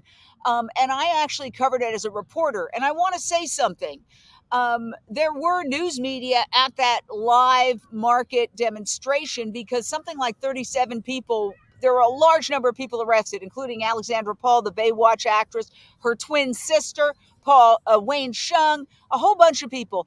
That's what brings the media out. I'd be very interested to see if there's any media here today covering this, because I've covered several of these direct action everywhere marches that are incredibly large, incredibly powerful, incredibly colorful, great television, and no mainstream media coverage. I don't see any mainstream media coverage. It started here. I didn't see one local news camera. I know. So what are your thoughts on that? I find it fascinating that, and then when it's in that small action that we led in Oakland, or that we participated in Oakland at the live market, it was really interesting because the reporter showed up, but the only questions they were asking were, aren't you targeting a minority-owned store or a slaughterhouse? And I kept reminding him that I myself I am an Iranian American, and you're telling me that I cannot question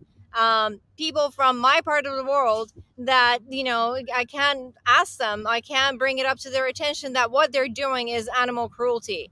And so it didn't matter what I said, but they had they had already made up their mind, And that was the story they were going to tell. And that is a shame. And I think the more that we push and the more that we organize and make these actions and open rescues happen.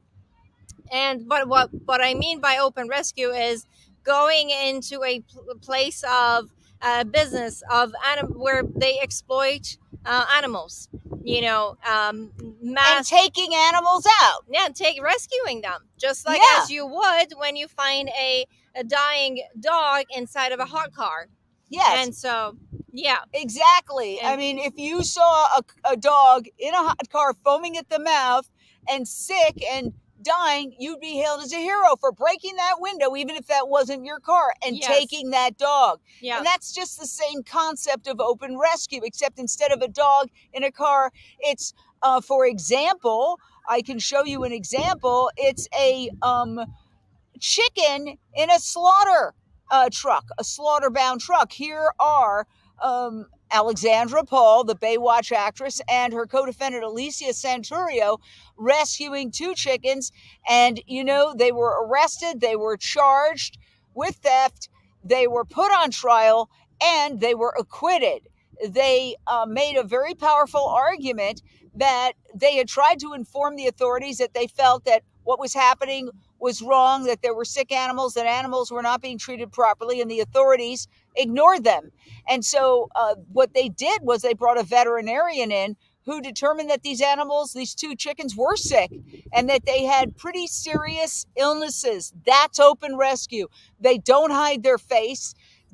It's different than, let's say, an undercover investigation where an investigator goes in wearing a hidden camera and basically is assuming another identity to capture what happens inside a slaughterhouse or a factory farm. And Direct Action Everywhere has also done undercover, but they've moved to open rescue where they videotape themselves doing these actions and are making the case that it's not illegal, that it's rescue. And that's why they say right to rescue. That's it. That's it. Right to rescue. And why shouldn't we? We're proud of what they're saying is that we're proud of taking this sick, injured, and dying animals out of these horrible places. And of course they're proud of it. And they're asking the corporations to come to the table and have a conversation.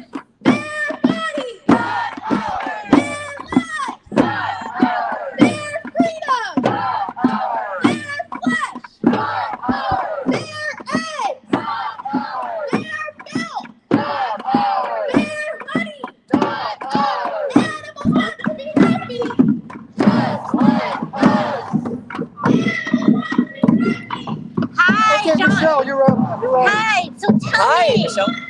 What is going on here? Well, so we're at the Animal Liberation March for the Animal Liberation 2023 conference. We're just in downtown San Francisco. And how do you feel today? I feel amazing.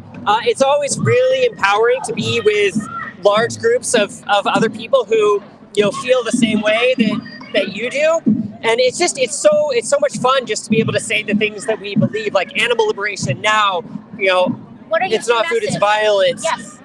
You know, just that we want animals to be free. And when you're in this kind of you know, oh sorry, I just told this. Yeah. You know, and when you're just kind of walking through the street and you see people eating the bodies of dead animals, it's really disempowering, and it's hard to just have the courage to say animal liberation now, and it's not food, it's violence. But when you're with hundreds of other people, it's very easy. And I think that it creates a powerful effect on people who are watching, because they can say, wow, here are all these people who are clearly well-spoken, who are organized, who have a visual theme going on, and they all believe this thing. You know, maybe that thing has merit.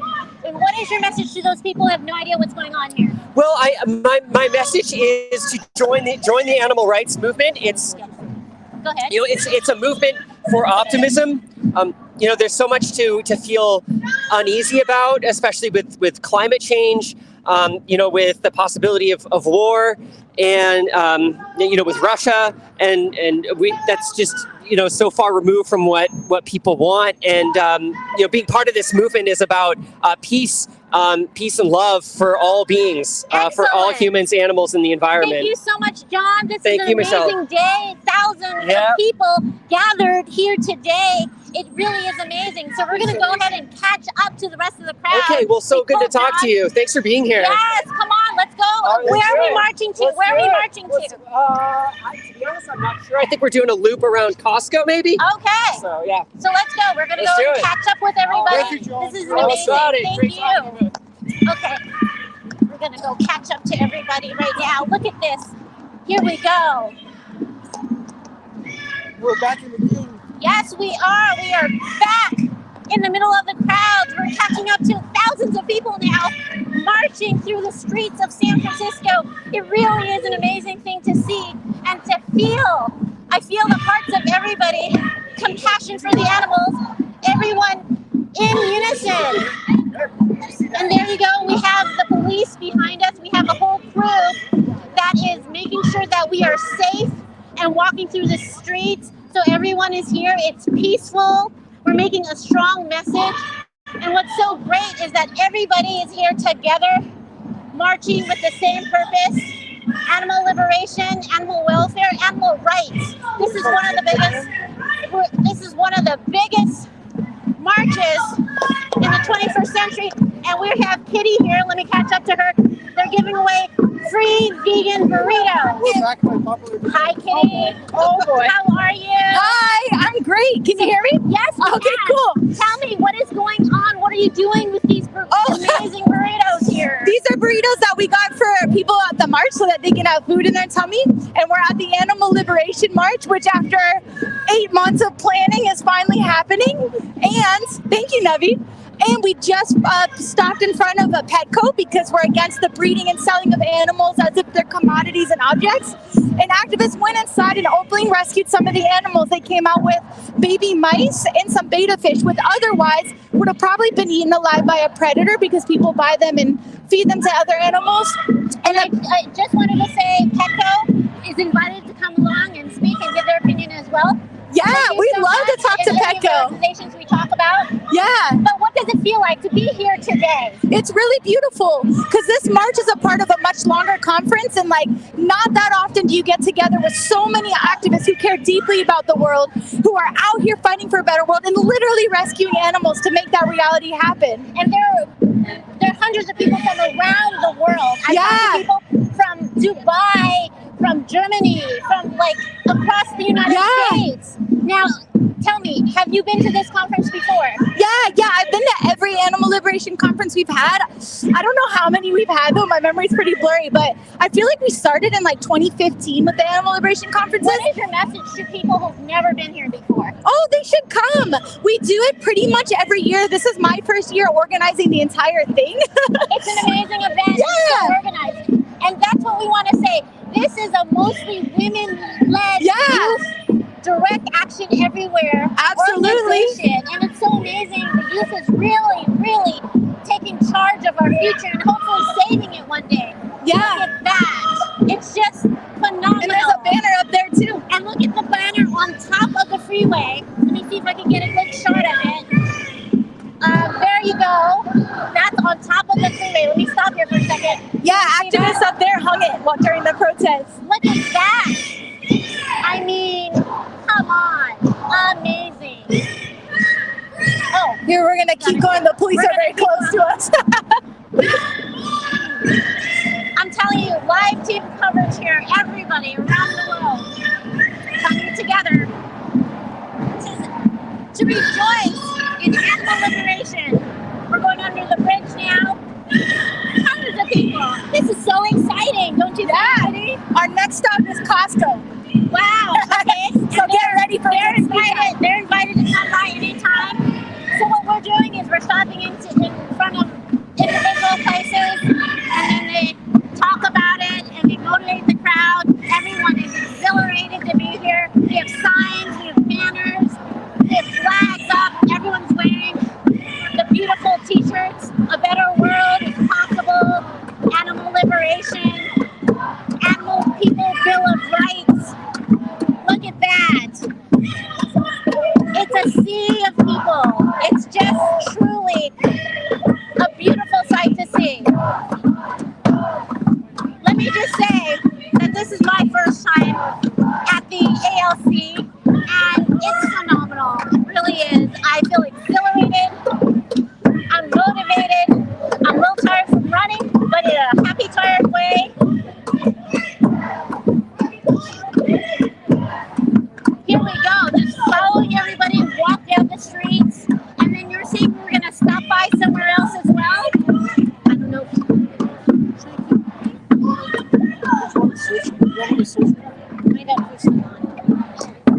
Yeah. All right, so you're hearing all of that. It's very exciting. Wow. We're here. Good job. Thank you. I can't hear her, so It must be so stressful. It is. Yes, it's very noisy, and it's really, really, really exciting to see. And I believe this is history in the making. I believe that we will look back on what we do to 80 billion animals every year just for food. And that's not including fish. If you include fish, it's in the trillions, and we will look back with shame. What were we thinking? Why would we treat other sentient beings who feel pain, who feel loneliness? If we did to a dog what we're doing to 80 billion farmed animals, you'd be condemned by your neighbors, you'd be arrested and thrown in jail. But these farmed animals don't have a lot of protections. And it's coming back to haunt us. It's coming back to haunt us with climate change, with species extinction. We're on track to wipe out most wildlife vertebrates within the next 5 years if we don't do something. And a lot of it's being cleared. There's a good argument to be made. Most of it's being cleared for cattle grazing and to grow crops, commodity crops, to feed 80 billion farmed animals. And so many of people didn't know about these facts, but they're becoming more known because of these actions, because of everyone around the world, animal rights activists, vegans, speaking up and taking action. People are finding out. People used to be shocked when we talked about the cattle are being fed by grains coming from poor countries where they're starving. They have starvation problems, and then they bring the grains to the cattle here to feed them, and then to kill them, to feed them, to sell their bodies to people to eat as food. And now this is becoming more of a commonly known fact. So, and yes, you mentioned fish. Why is it that we never talk about fish?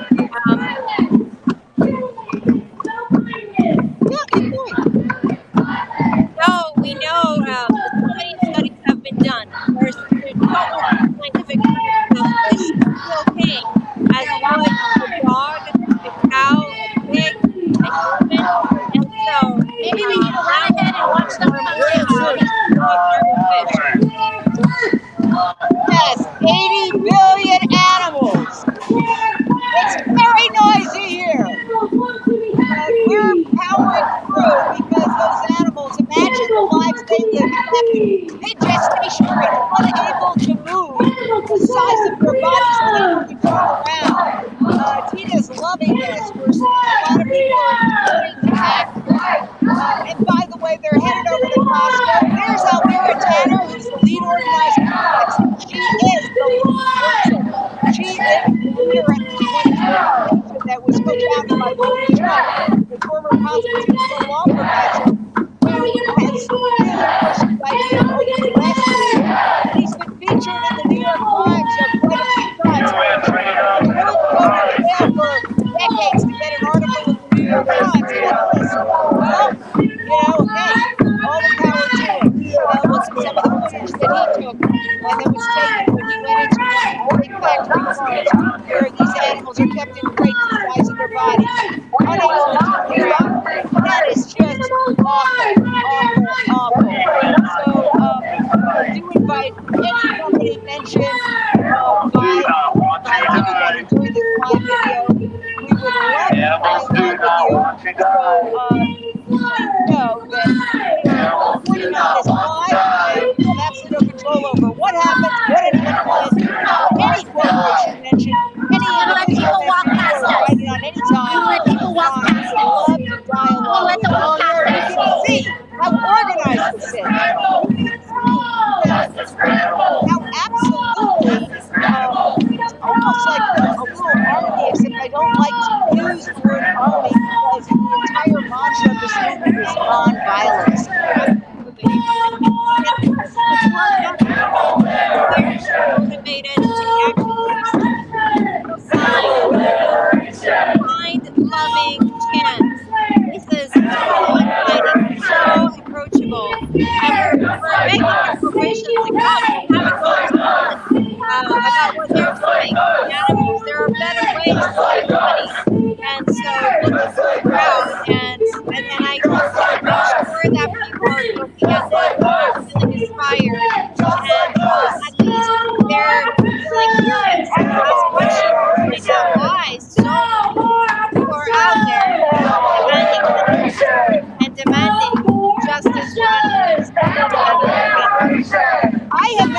one news crew, but I want to ask Michelle and your producer Naveed. I want to ask you: have you seen any mainstream media news cameras, like local TV stations?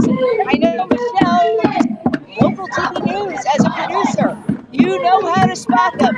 Are there any local news producers, Naveed? All right, let's do that again. Yeah, Michelle, go take it away, Michelle. Michelle, take it away. Michelle, you're up. This is truly a momentous occasion, and you know, I feel so exhilarated to be here, Jane. This is my first time at the ALC. A new activist myself. I went to a pig vigil, and it inspired me to really think twice. I was a vegan. I have been vegan for many, many years, but to really think and make that connection that animals are not commodities, they're not our food, they are our friends. It really is beautiful to be here in this crowd and everybody together with the same message and trying to make that shift in awareness for other people who have not gotten there yet. I remember the first time that I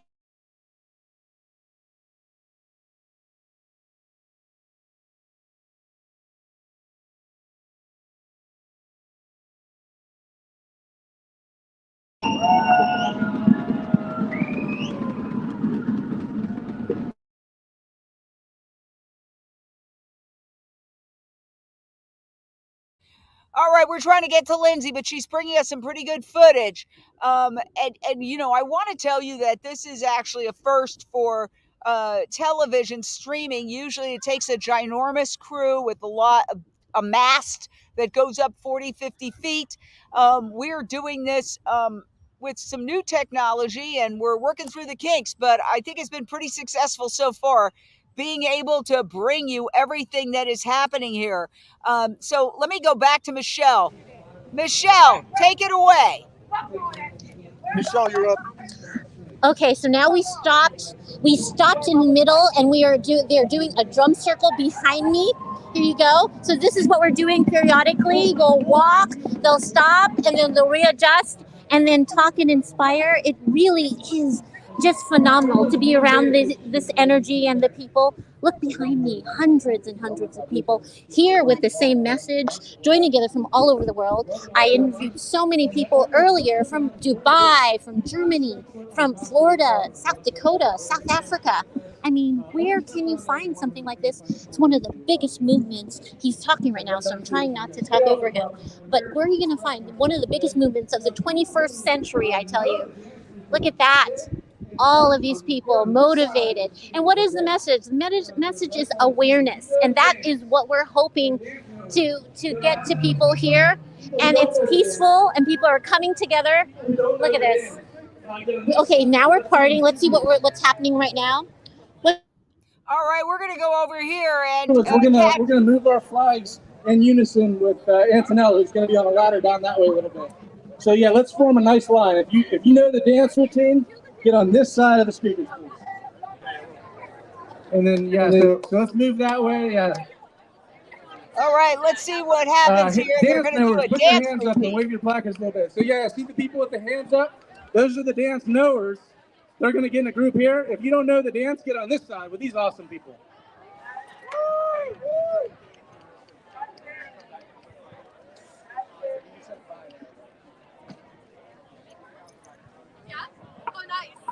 And people who know the dance knowers, can y'all try to form a triangle? Just something roughly like a pyramid pointing that way. So get a nice line in the back. We just want to form a nice little shape. Do your best. That's a lot to ask. Don't worry too much. Yeah. So everybody who doesn't know the dance, try to fall in back this way. Sign if you need to move back to give people more room. That's probably good. Tour and Alex, could you move the sign back 20 feet? Your phone video is choppy, but your audio is good too. Okay. So I will stay like this then. My audio is okay.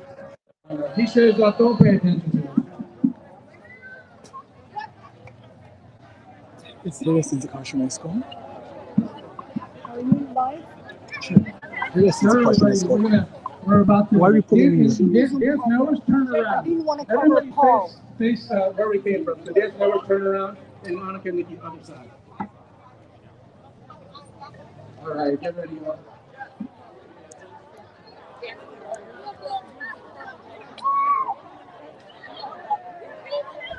Okay, we're in a little bit of a cul-de-sac that might make it a bit choppy, but look at this. There's going to be a dance routine. We're going to bring it to you as best we can, and this is really exciting. Let's see right here what's going on. There's the Wow! Here we go. Social justice. Give yourself back. Wow. We are getting ready for a dance. Junior manager at this beautiful Costco. See, that's me. My official badge right here. Yeah. So I don't know exactly what my boss sent me out here. I think it's because of the seniority or something. Maybe they don't like it so much. Anyway, they did their best to fill me in on why They are getting ready to do this exciting new dance, and I am so excited to see it. They rehearsed this. It's a coordinated dance attack here that I can't wait for.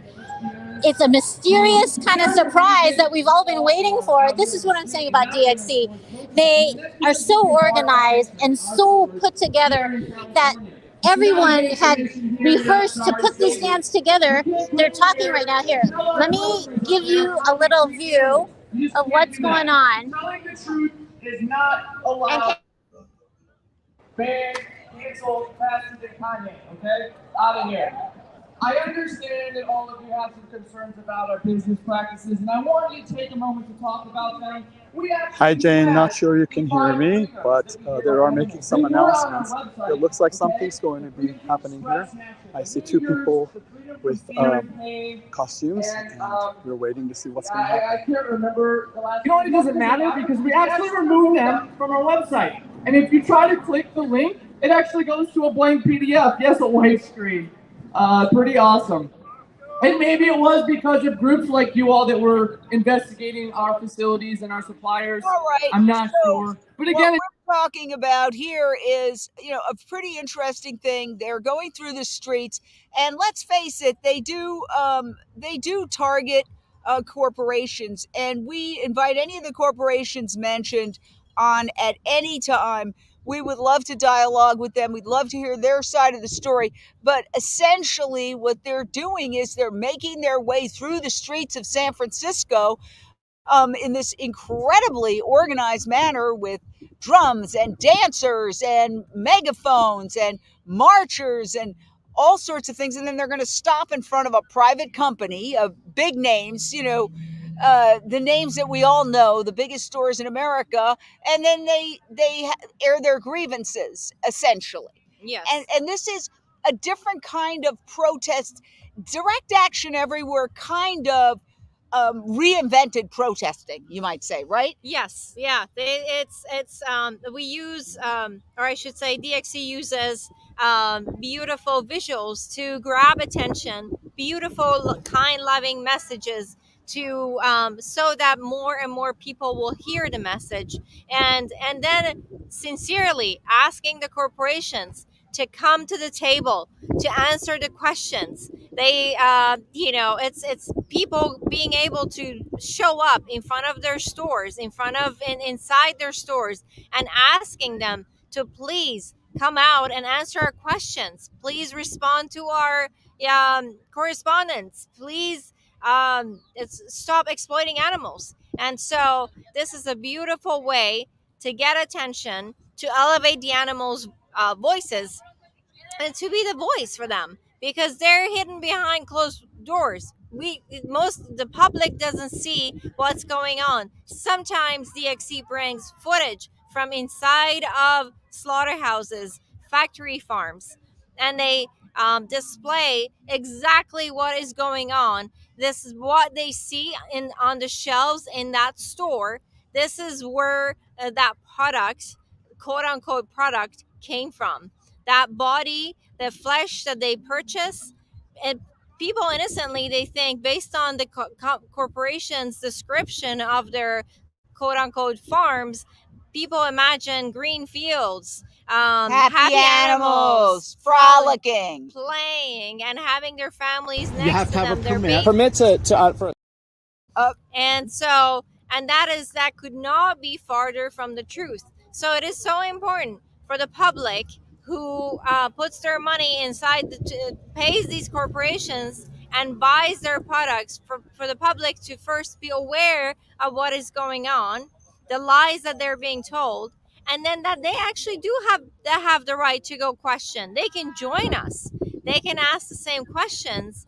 And a lot of times, so many times, I've seen people leave the store, leave that supermarket, whatever business, and join the march and join the protests and holding up our signs. So yes, it is effective, it is disruptive, but it is disrupting the violence, that's quiet violence that already exists. Seeing the flesh of an animal, so many different types of animals, their flesh is laying there. That is not peace. That could not be farther from peace. And so yes, it is a disruption. It disrupts, and brings out and puts the highlight, it puts the spotlight on the violence that already exists inside of those walls.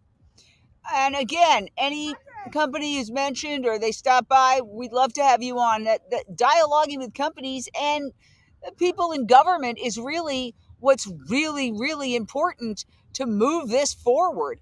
And you can see that they use flares. Apologies for the choppy video. This is going very, very far, and we are moving really many, many miles. And so what we're doing is just bringing you everything, because I know that this is history in the making. So if it's a little choppy, you can understand that, hey, we got a dance routine going on here. Let's check this out.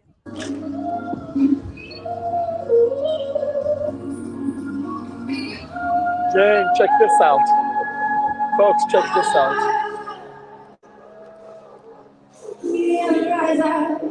A very touching dance routine. Let's just watch.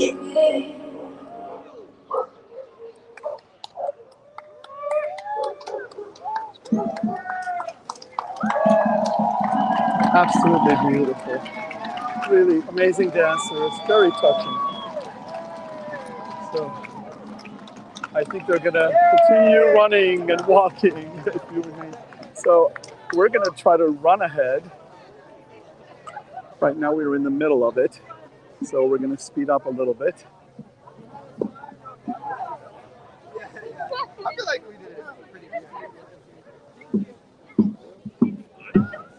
Are they talking right now? What are they doing right now? All right, we are there. Let's get the banner running around. Very, very interesting what's going on. That Drummers, when you're ready.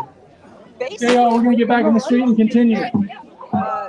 Dance move. I mean, they were dancing, now they're marching. I mean, it just, how do they come up with this idea? That's the beauty of it. Everyone in the DxE community comes from a different background. They bring their skills to the table, their knowledge, their wisdom, and they can actually say that, hey, I have this idea, and why don't we try it? And they make it happen. So we do have these beautiful artists that come, that are part of the community, and they come up with these ideas. That's the beauty of having a, nonviolent community, and coming up with creative ways to elevate the animals' voices. Dancing is absolutely one of those ways. Yeah, and these people have walked quite a distance now with these very heavy signs, and look at this ginormous poster, really, that they're carrying around. I'm really interested. I do not see any news media there. No. And that is a shame, and it's not surprising either. I would be surprised if I saw the local ABC, NBC, CBS, but this should be on the cover of the New York Times. This should be on CNN. This should be on all the local channels. And obviously, and this is not singling out any media organization, advertiser-based media is beholden to their advertisers. Let's face it. And what is on television? Meat, dairy, pharmaceuticals, fast food, pharmaceuticals. Yeah, sure, there's an occasional insurance commercial thrown in, but boy, Big Pharma has been advertising like crazy on television. Yep. And, a lot of those products like cholesterol lowering drugs would not be that necessary. Talk a little bit about that, will you?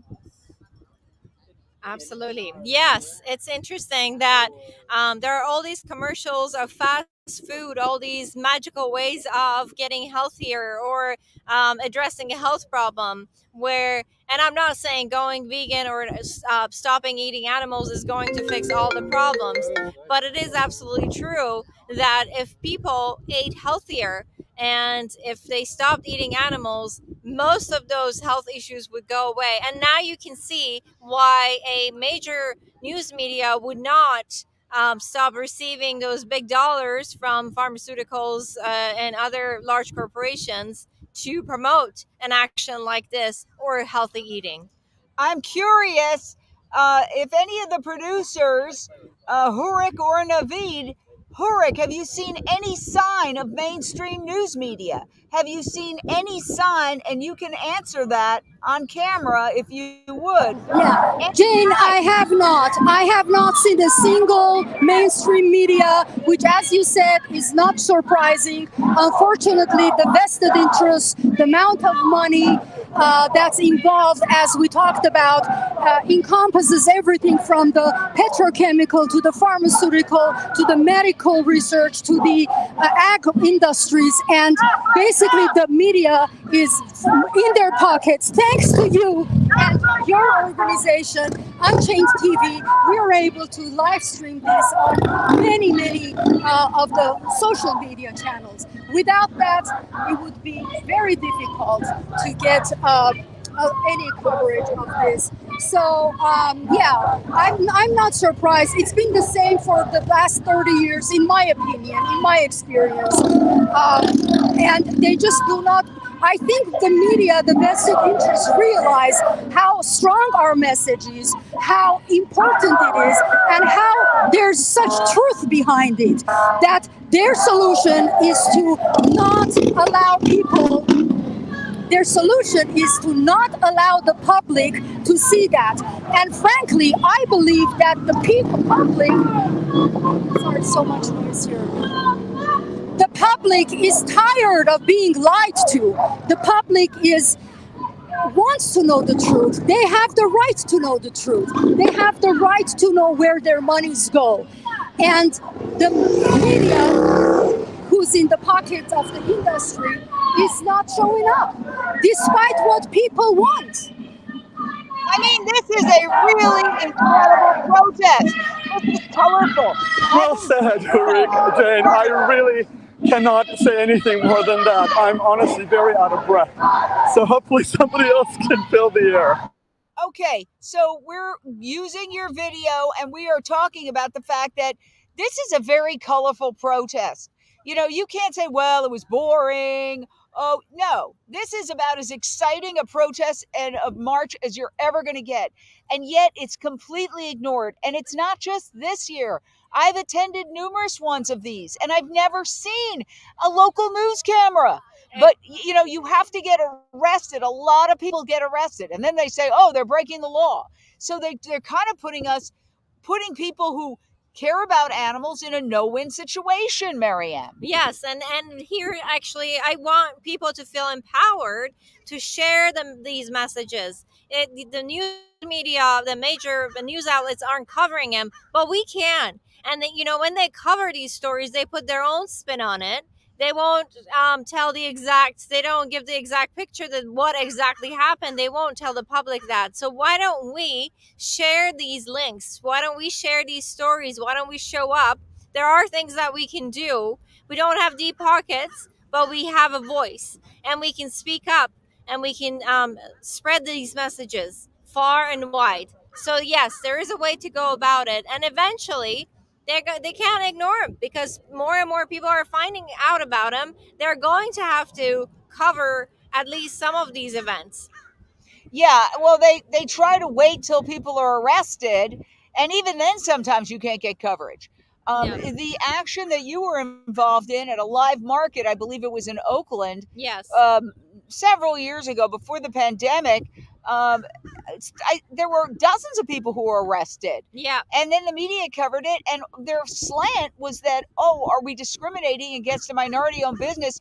And it was a Muslim-owned business, you're Muslim. I come from a Muslim community, yes. And it's interesting because the action was led by minorities, by women, by people from various parts of the world, and yes, the news media put their own spin on it, and they did not mention any of that. And even when we highlighted where each person is from and what they believe in, they still did not care. And so, yes, there is media showed up, but. And they didn't tell the real story. Yeah. So what you're hearing here is that in order to get any kind of media coverage, you have to risk going to prison for many years. And even then, the coverage is completely distorted. So that is an abrogation of journalistic responsibility. Your responsibility as journalists, and I was a reporter for many years, is in mainstream media, I was a reporter. I'm still a reporter. We're reporting right now. We're reporting the crime of the century. The systematic torture, industrialized systematic torture and murder of 80 billion land animals every year. And it's coming back to haunt us with climate change, habitat destruction, wildlife extinction, human world hunger, preventable lifestyle diseases like heart disease, which comes from arteries getting clogged with plaque for the most part. And plaque comes from animal products. There's no cholesterol in plant-based products. So it's hurting people. It's hurting the environment. It's torturing animals. And yet when you try to get this message out to people, you're blocked. That's why we started Unchained TV. We are the world's only streaming network for veganism and animal rights. And I urge all of you to please download Unchained TV. You can do it right now on your phone. You can download it for free. Just go to your app store and put in Unchained TV, one word, Unchained TV. You can download it on your television via Amazon Fire Stick, Roku device, or an Apple TV device. It's about to be on all Samsung televisions. You can also watch it online at UnchainedTV.com. And you just hit watch now. It's completely free. We're completely nonprofit. I don't take a salary. What we are doing is we're trying to get the word out. So share this out, download the app, and be part of the solution. Because honestly, it's like in days of repressive regimes where people were secretly printing out little leaflets and handing them out in the dead of night. That's really what it's amounting to. We're trying to help people save their own lives and save the planet. We're barreling toward a climate apocalypse. That's not me saying it. That's Sir David Attenborough. Sir David Attenborough has a great documentary called Breaking Boundaries. We've broken all we have to do, there's about a handful. You can count them on two hands. The number of boundaries, once you break them, there's no going back. And we're on track to break those boundaries, and then we're going to have a climate apocalypse. Not ours! Not ours! Not ours! Not ours!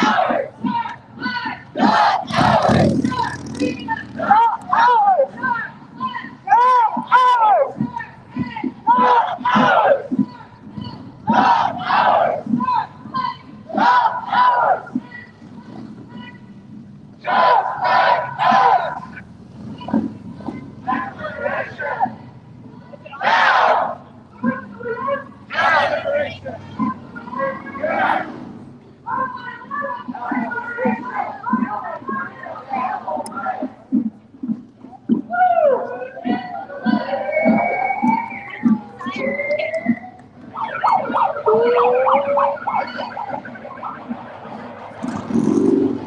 If you're just joining us, you are watching live coverage of the Animal Liberation Conference march through the streets of San Francisco, all organized by Direct Action Everywhere, an organization that I would call next gen animal rights activism. Old school activism, it would be perhaps letter writing, petition writing, yes, a protest, but these folks have taken it to an entirely new level. Wow, there's no tiring this group of amazing activists. I am 60 years old and I'm trying to keep up with them. It's honestly a bit of a challenge. This is a very fast-moving march, probably one of the fastest I've ever been to in my entire life. Back in 1991, when I was a young guy, we went to the March on Washington for LGBTQ rights and freedom to marry. And there was probably 1 million people. And that march was definitely slower. It's either that or I've gotten really old in the last 30 years. Back to you, Jane. You're doing a great job, Mick, and your producer, Hurit. Hang in there. You're bringing us great footage. We appreciate it. We're going to go Michelle. Let's see if we can get Michelle. Michelle Celestino. What's happening where you are? We try to go to you. Tell us, and let's see if we can hear you. Well, it's we'll try to go back to her in a little bit. Let me say this. We are doing something. You want to talk about a historic, history-making march. Also, our live coverage is historic because this is the first time that without a big truck and a giant mast going 40 feet in the air, we've been able to do live team coverage like this. And sure, yeah, are there a few kinks? Yes, some of the video is choppy because of the signal.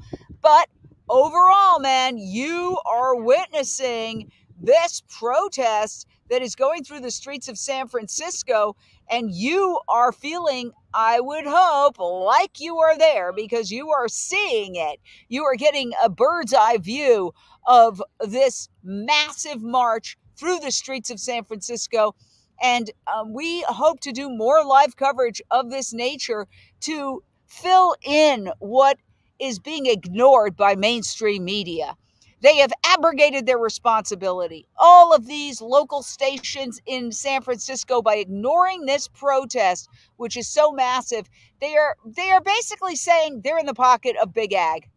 Okay, I'm sorry, but it's time to call it like it is. This is a legitimate story, more than legitimate. This is a fascinating story. And the fact that they refuse to cover it, it says that, honestly, to me, it says that the meat and dairy industry is running scared because they feel so threatened by this that they don't even want to acknowledge that this is happening, Maryam. Yes, and then it's the news media's responsibility to the society to report what is, instead of always telling the same story based on the same lies. And so, yes, they're not doing a service to their future to their own families. They're basically hiding the truth, and change is going to happen. Change will always happen. The thing is, are these businesses that are paying the news media, that are funding the news media, are they going to catch up with the times? Are they going to evolve and do business that will be sustainable?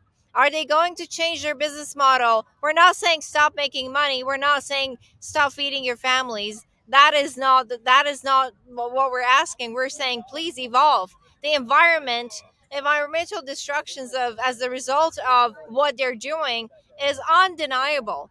If the livelihood of their own families are at jeopardy. So yes, please be responsible. Do the responsible thing and demand these businesses to change the way they make money. And listen, Paige Parsons Roach, who is a host of a show on Unchained TV, plant-based in the burbs, just said she called several local news stations. Have they showed up yet? This is epic. So I want to be wrong. I want to turn a corner and see that the news media is there covering this. we started Unchained TV because, in part, I've been to so many of these events where there is zero mainstream media coverage. They are pretending this isn't happening. That's bad reporting. It's bad journalism. And shame on them. And I hope they do show up. But so far, we haven't seen any sign of them. And I've been to numerous ones. Many years ago, and I've been trying to find the footage, we went to the San Francisco Ferry Building, and Direct Action Everywhere did a die-in from one end of the famous San Francisco Ferry Building, which is filled with, a lot of meat and dairy, cheese, pastrami, steak, blah, blah, blah. They did a coordinated die-in from one end. That was epic. That was epic. Yes. No coverage. Yes. No coverage. I still get chills to this day every time I think about that action. That was epic. That was beautiful. People were watching and asking questions. We had no music coverage. Yeah, and the only one that covered it was our nonprofit. We were the only one showing that protest.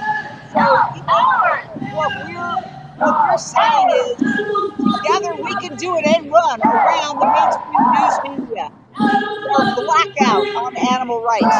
By the way, if you think that you like what we're doing, please go to UnchainedTV.com and click donate. We have an anonymous donor who's going to give us $100 for every $10 monthly donor. He's going to give us $50 for every $5 monthly donor.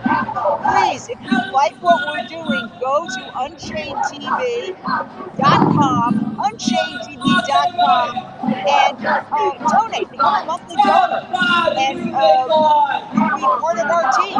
And we are going to be having Zooms where we're going to bring you up to date on everything we're doing. We're having a party in Santa Monica on June 24th. You're all invited. Wow, the energy here. Oh my goodness. I've got goosebumps just listening to these people. No one is getting tired. And I have no idea how long we've been running. I call it running because it is running for me. Incredibly fast pace. Maybe you maybe Ulrich will bring us up to date on what's happening. Crazy. But I'm going to try to run a little bit ahead to this huge intersection. Yes, the march continues very strongly with the activists motivated. These are people who feel it in their hearts and in their souls, and they're putting their lives and their everything they've got into this movement. So it's really fascinating, and there are audiences I see that are coming out of restaurants and after shops, and they are seeing what's happening. There's some people that are smiling, there are some people that are videotaping, and I know that things don't change immediately. In fact, things don't change, people do. And sometimes it takes repeated mentions, because sometimes a message that is given to us the first time, it doesn't register in our brain. But then one day, something clicks in our heads and we get the message. And that's when real change happens in us. And then we are empowered to change the corporations and the industry and all the powers that be that govern a lot of things in our lives. And I believe that this type of actions eventually will wake people up, people will see the truth, and change will come. Absolutely. And, you guys are doing an amazing work out there. Thank you. Wow, it's such hard work. And Mick and Rick and Michelle and Navi are doing incredible work. It's not easy. They've got heavy equipment that you're walking with, but you can see this is a mostly very young crowd. Not all, and they're not agents. Once you stop being preaches, a lot of the other isms go away. I don't think there's ageism here. I don't think there's sexism here. It's a mostly women-run organization. All the leadership right now is pretty much women. And yet, they're all coming together under the banner of the Earthlings. And that's what happens when you embrace the rights of animals, everything falls into place. You realize that all these other isms and these bigotry have to go. We are all earthlings. We humans are animals as well. And by being animals, we need to show compassion to our brethren animals. And I don't know if you can hear me, but all the roads around here have been blocked up by the police. So it tells me something might be happening at this large intersection in front of this beautiful. We're going to mute them for a second while we talk about this. I think they're at this point where we don't know. You know, one of the things that is DxE is full of surprises. Just when you think that, oh, you know, nothing more to see here, they do something incredibly surprising, right? Yes, yes. Beautiful, creative group of activists. And there's always a nice surprise. You definitely want to stay tuned and participate in future events. This is where it happens. And bring your friends, bring your family. Even if they're not vegan, they don't have to be vegan. But we'll ask them, do you support animals being safe and free from harm? I can't imagine anyone, well, I could, but most people would not say no. And so bring them along, join this beautiful, creative, diverse group of people who are doing such amazing work for the animals. And you raise a very good point. Most people say they love animals, but they think of animals as dogs and cats and maybe horses. They don't really think of cows and pigs and chickens and turkeys and goats and lambs as animals. We've become so disconnected from our food that we look at these wrapped packages and we don't realize that was a living human being who wanted to live just as much as you or I. Yeah. There's no nice way to kill an animal who doesn't want to die. And that is the message of direct action everywhere. And yeah, go ahead. And that is the point of that we're trying to make, that these beautiful packaging of these awful products, they trying to hide the truth, and we get used to saying it, you know. They call it grass-fed beef now. When I see, I'm like, so they're denying that that a cow existed at some point. Grass-fed steak, that is such an insult to an animal, to an individual, to a sentient being. And you think that, oh, that's no threat to other animals. That is exactly how you could lose the right to protect your own dog. And so how horrifying is that? Because when one animal is just treated like commodity and flesh, eventually all the other animals can be treated the same way in the same hands. And so, yes, fight for them. Fight for your cats and dogs, but also fight for cows, chickens, pigs, and turkeys. And let's listen in. Human freedom, animal rights. I'm not sure if you can hear me. It is incredibly loud here. So I'm not sure if talking is going to be useful.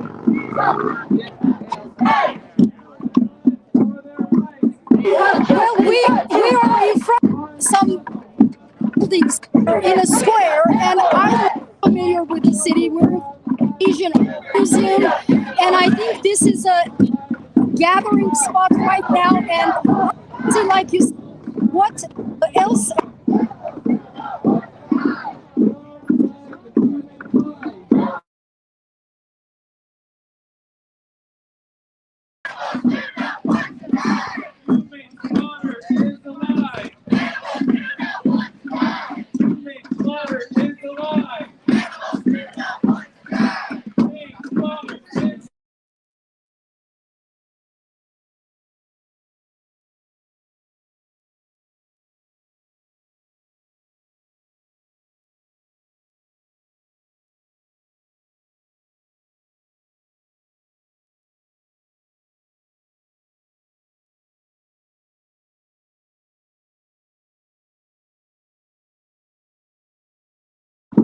Just like us.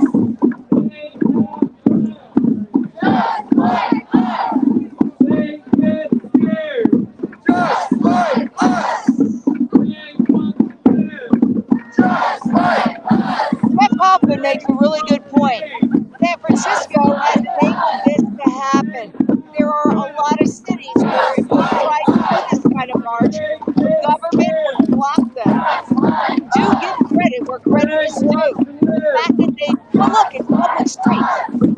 how government can be. They can make things really, really tough. And the fact that they have enabled this in San Francisco, on the streets of San Francisco, testament to the city. To be honest with you, it's fantastic that this is happening. And let's take that downstairs a bit more. We're in front of a government building, and direct activism is all about changing government policies, changing legislation in the courts of law, as well as changing corporate culture and corporate behavior by calling out humane washing. We're going to claim they're treating our animals nice and they're happy and frolicking, and then they do investigations and they get into these factory farms and they show horrific conditions. It's full. It's full. Yes, I would like to encourage everybody to take advantage of the rights that you already have. You're allowed to pass out flyers and to spread your ideas. I can think of that in December prior to the trial, late and post-trial. Was out there with the activists. They were just standing on public, on the sidewalk, and they were passing out leaflets just to inform the community that this trial is coming up and that this trial is going to take place, and they were spreading awareness about what they are, what they're all about, and what they've done. And the sheriff's came, intimidated the activists, they threatened them. They even said at some point, I think I heard that, get killed. But don't quote me on that. Page, and you will see that these activists were threatened, and ultimately Curtis was taken to court and prosecuted for exercising freedom of speech. Literally, he was just exercising freedom of speech and passing out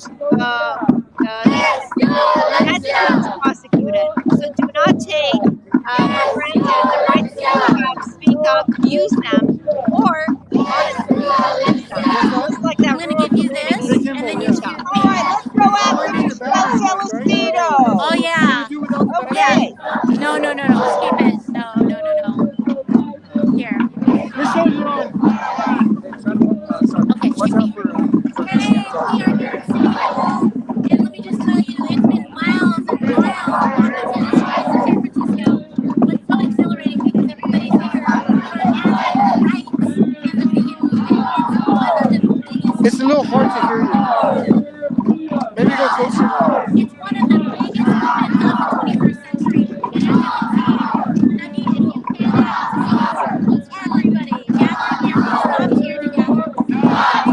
And we're right in front of Steve. You know what they look like? This is what's happening in the crowd.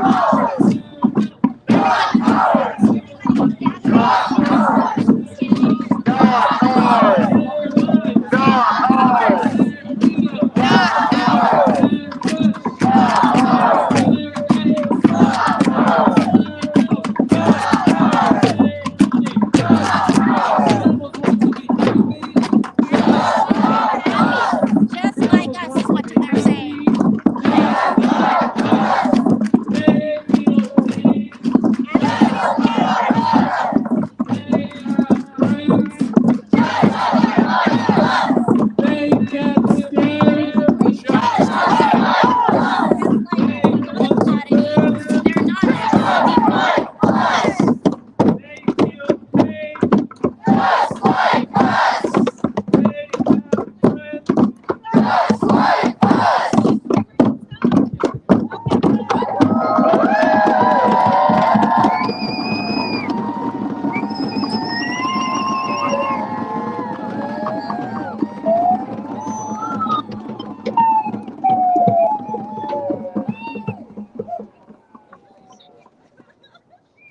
Jane, I don't know if you can hear me. There's all of a sudden silence.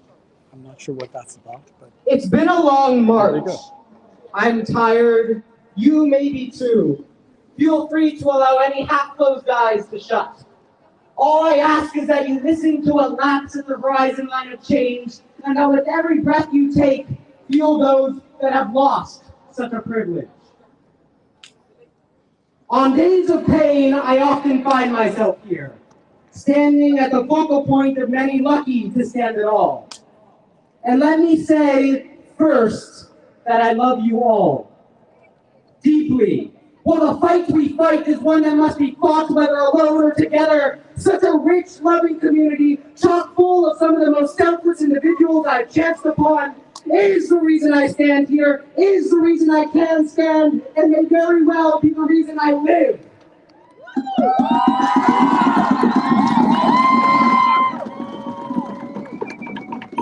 With you all, I have found purpose in an industry lofted on high rises of bodies.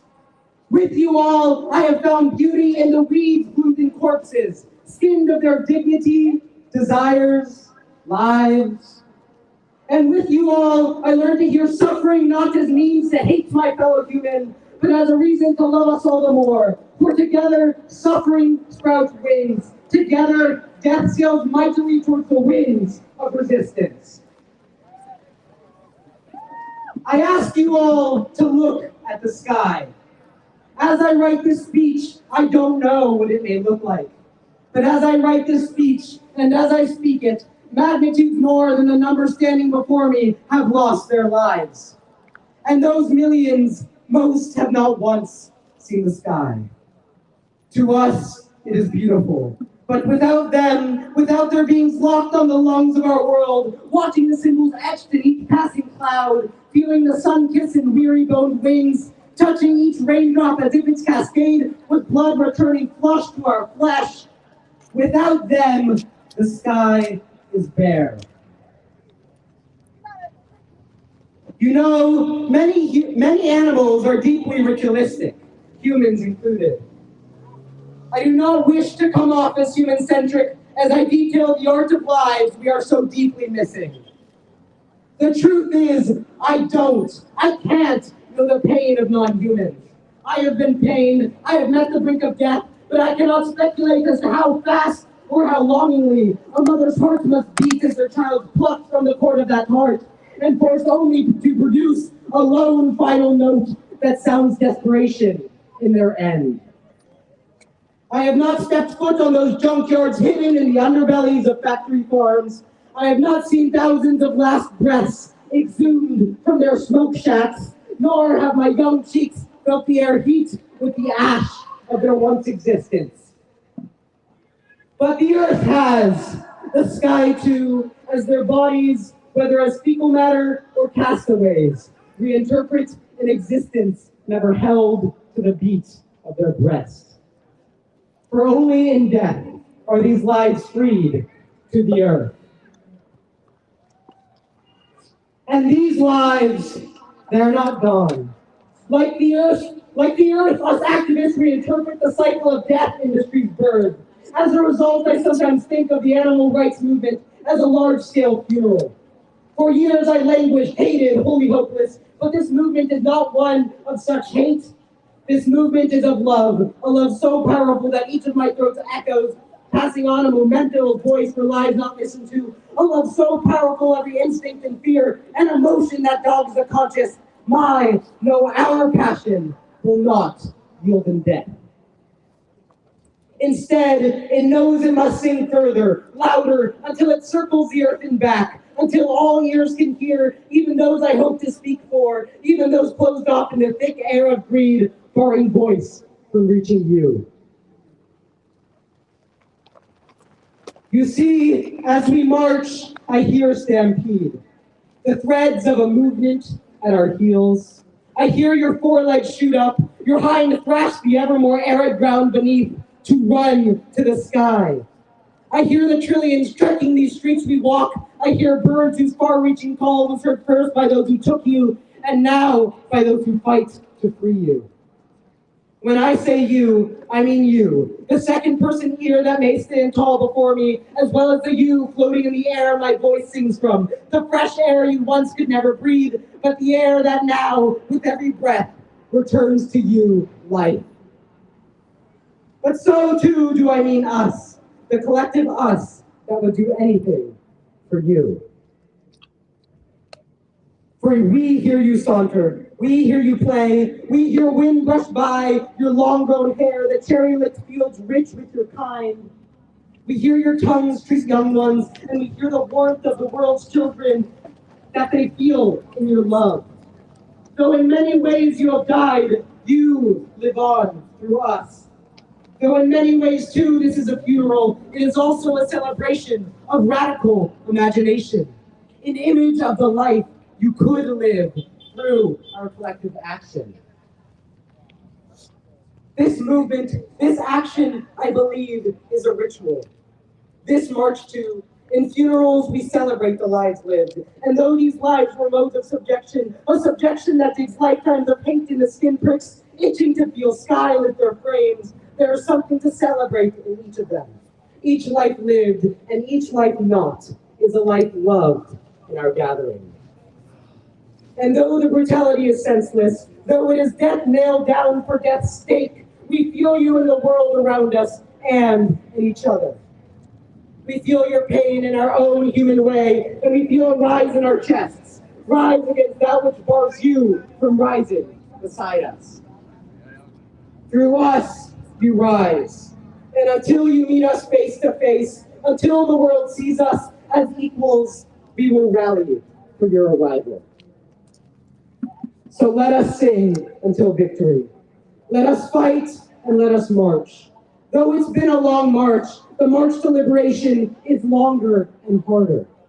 It is violent. It winds through pyres lit for our defeat. It climbs walls standing only to safekeep lies, scales beacons that may or may not shine once we reach their tops. It steps foot on big block monoliths, and it carves through cages of the soon dead to bear witness to the cries that lie inside. But let us march on still, and let us cry too, for through the thin mold of our tears, we will see mirrored a world that cries for our success. From under our footsteps, and from the quake of our voice, that world will emerge. And once we march through the final cloud curtain, bearing life's oneness in its passage, let us see that world as ours, and let us kiss the sky together, for the dead above will feel our kiss. And though they may cry, let their tears be of joy.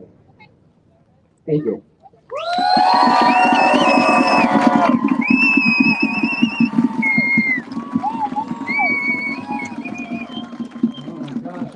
Mark, thank you so much. Give it up for yourselves, please.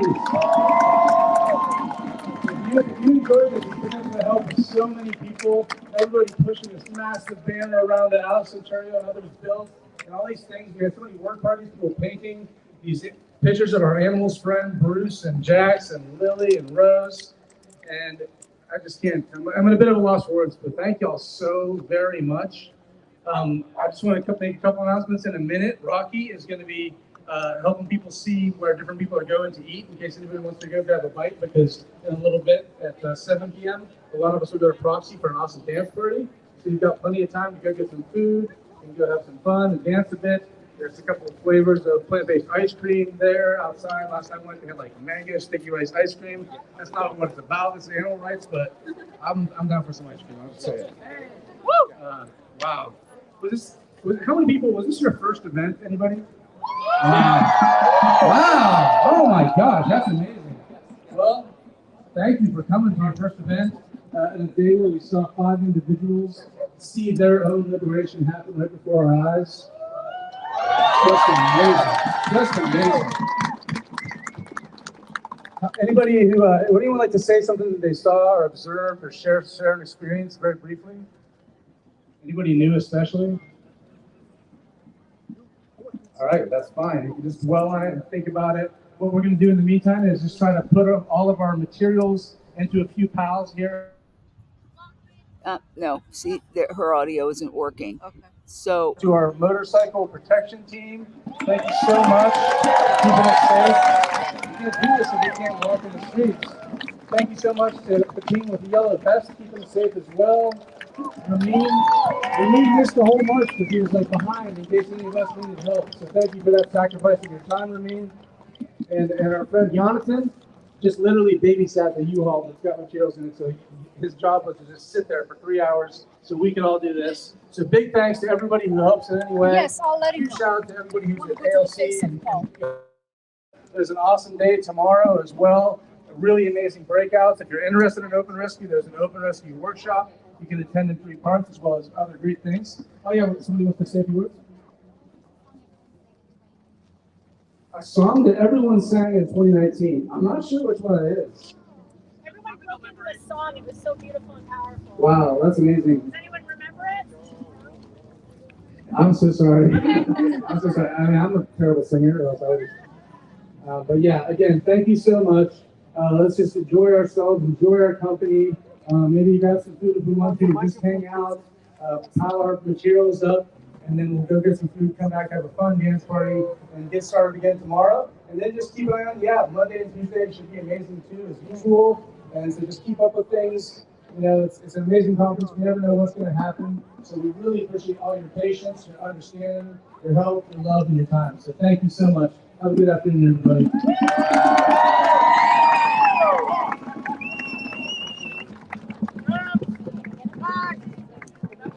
So that's a wrap up of this incredible day.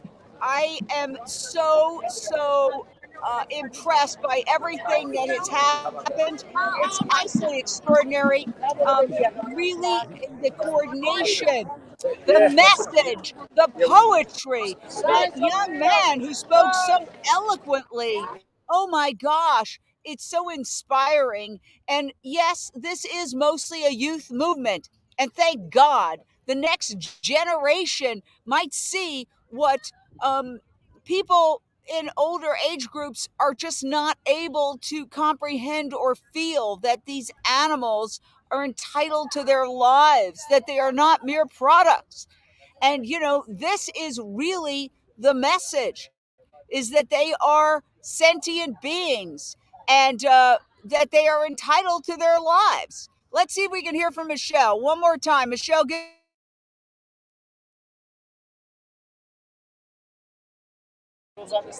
Yeah. Multiple. First time ever. So basically, you're seeing the wrap up of this event. Maybe we can summarize it. I'm here with Maryam Kamali, who is a DxE member who has done numerous actions. So as we summarize this, what's your takeaway? This was a visually beautiful action. So many different types of people participated. Today's a busy day in San Francisco, and so many people got to see this action. I would love to see more of these events in the future in different cities. So this one was in San Francisco, and I hope that others also take initiative and elevate the animals' voices in different parts of the country and different parts of the world. This was a beautiful action. So much work went into it. Join us next year.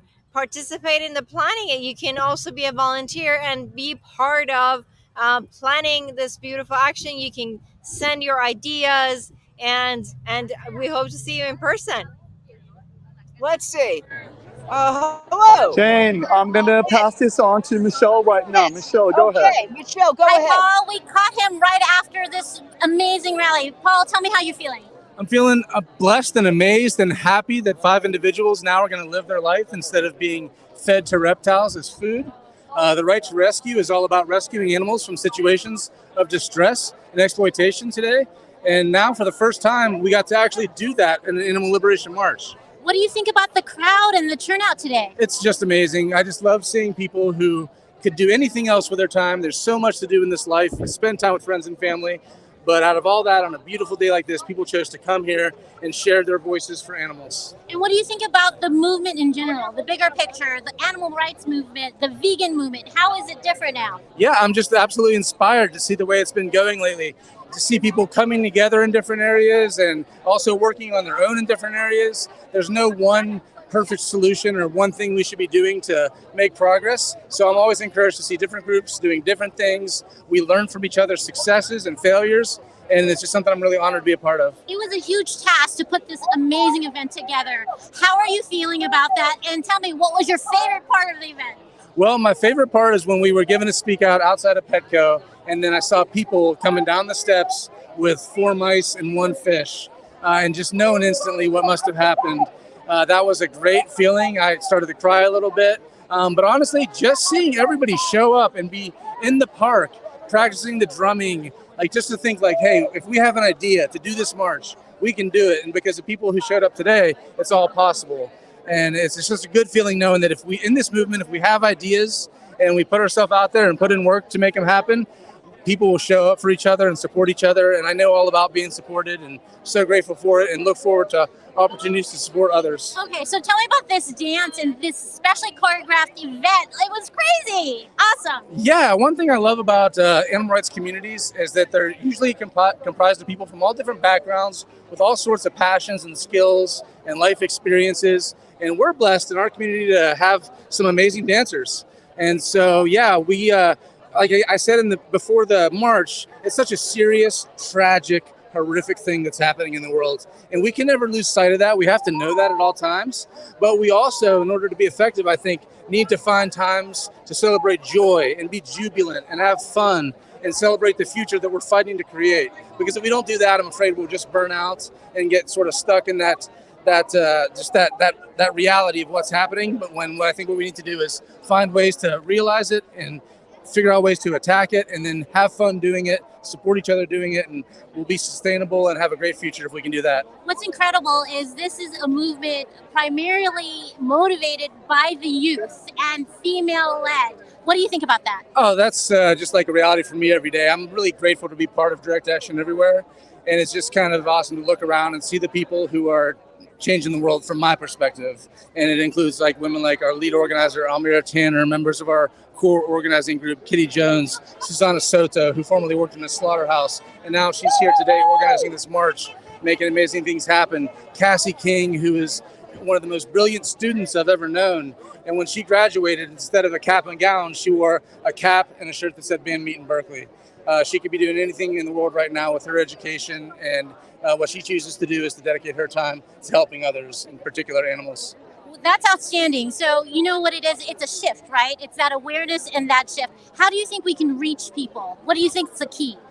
Yeah, that's a great question. I think the things that do reach people sometimes also put some other people off. So I think you've got to just come armed with the truth and deliver it in a way that is compassionate.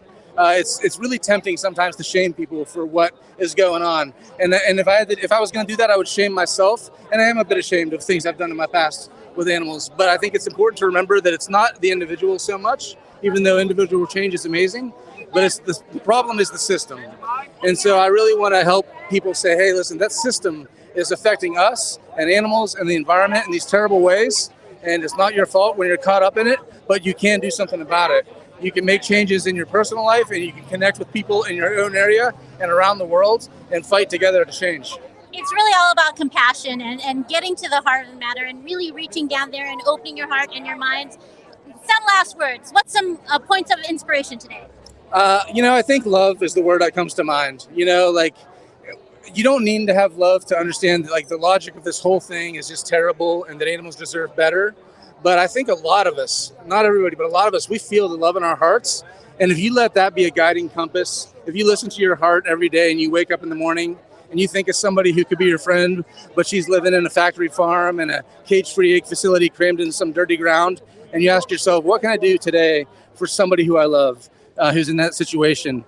And sometimes that's just take care of yourself. And other times that's help organize a march or go to a city council meeting and speak your mind, or recruit people to help out with your local goals or your national goals. But just keeping that love centered in your activism in your life, I think it'll help you feel healthy and strong for the long haul. I think that's amazing. And thank you so much for talking to us. And this was a complete inspiration to me too. Yeah, my first time here at the ALC, and I'm coming away with it invigorated really about the message, about awareness, and I feel hope. Like, do you think that that's happened today? You think we've changed minds? Absolutely. I think today may be more impactful for some of the people in the march than some of the people who saw it. I think people who see it, they see it for a short amount of time, and I think it does leave a positive effect on them based on the reactions we got in general.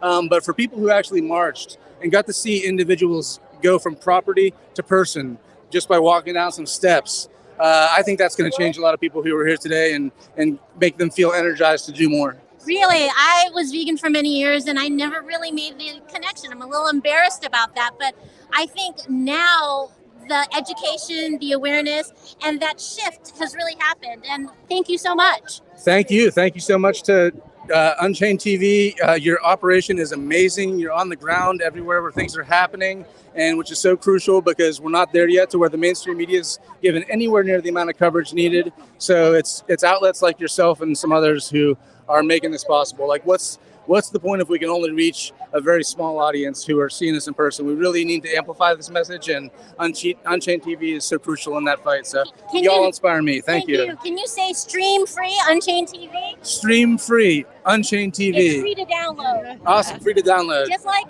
vegan Netflix. Nice. All right. Yeah, no, amazing content. Thank you all so much. Thank you so much. Yeah. And we have another amazing person here. Thank you so much, Paul. Thank you. Lindsey Baker, take it away. Hi there, everyone. I just wanted to say that this has been the most amazing event for me. I tried to stay on camera as long as I could, but even after I went off, I have to admit, I know we're not supposed to, but I got into the chanting because I couldn't help myself. And it felt so good just to be here with all these people. And then at one point, I couldn't keep going anymore. It was so hot, I was sweating. And 3 compassionate people came up to me. These people are so full of love and compassion. And it's a wonder to be with them. And it just gives me so much hope for what's going to go forward. We're going to have an amazing night tonight. And I just want to thank everyone that's here. And my 2 field correspondents for working with me. I want to give a shout out to Mick and we've got Curtis over here. So let's let Curtis talk. Hey, what's up? Tell us. So good to see you. Yeah, great to see you here. Tell me, how are you feeling today?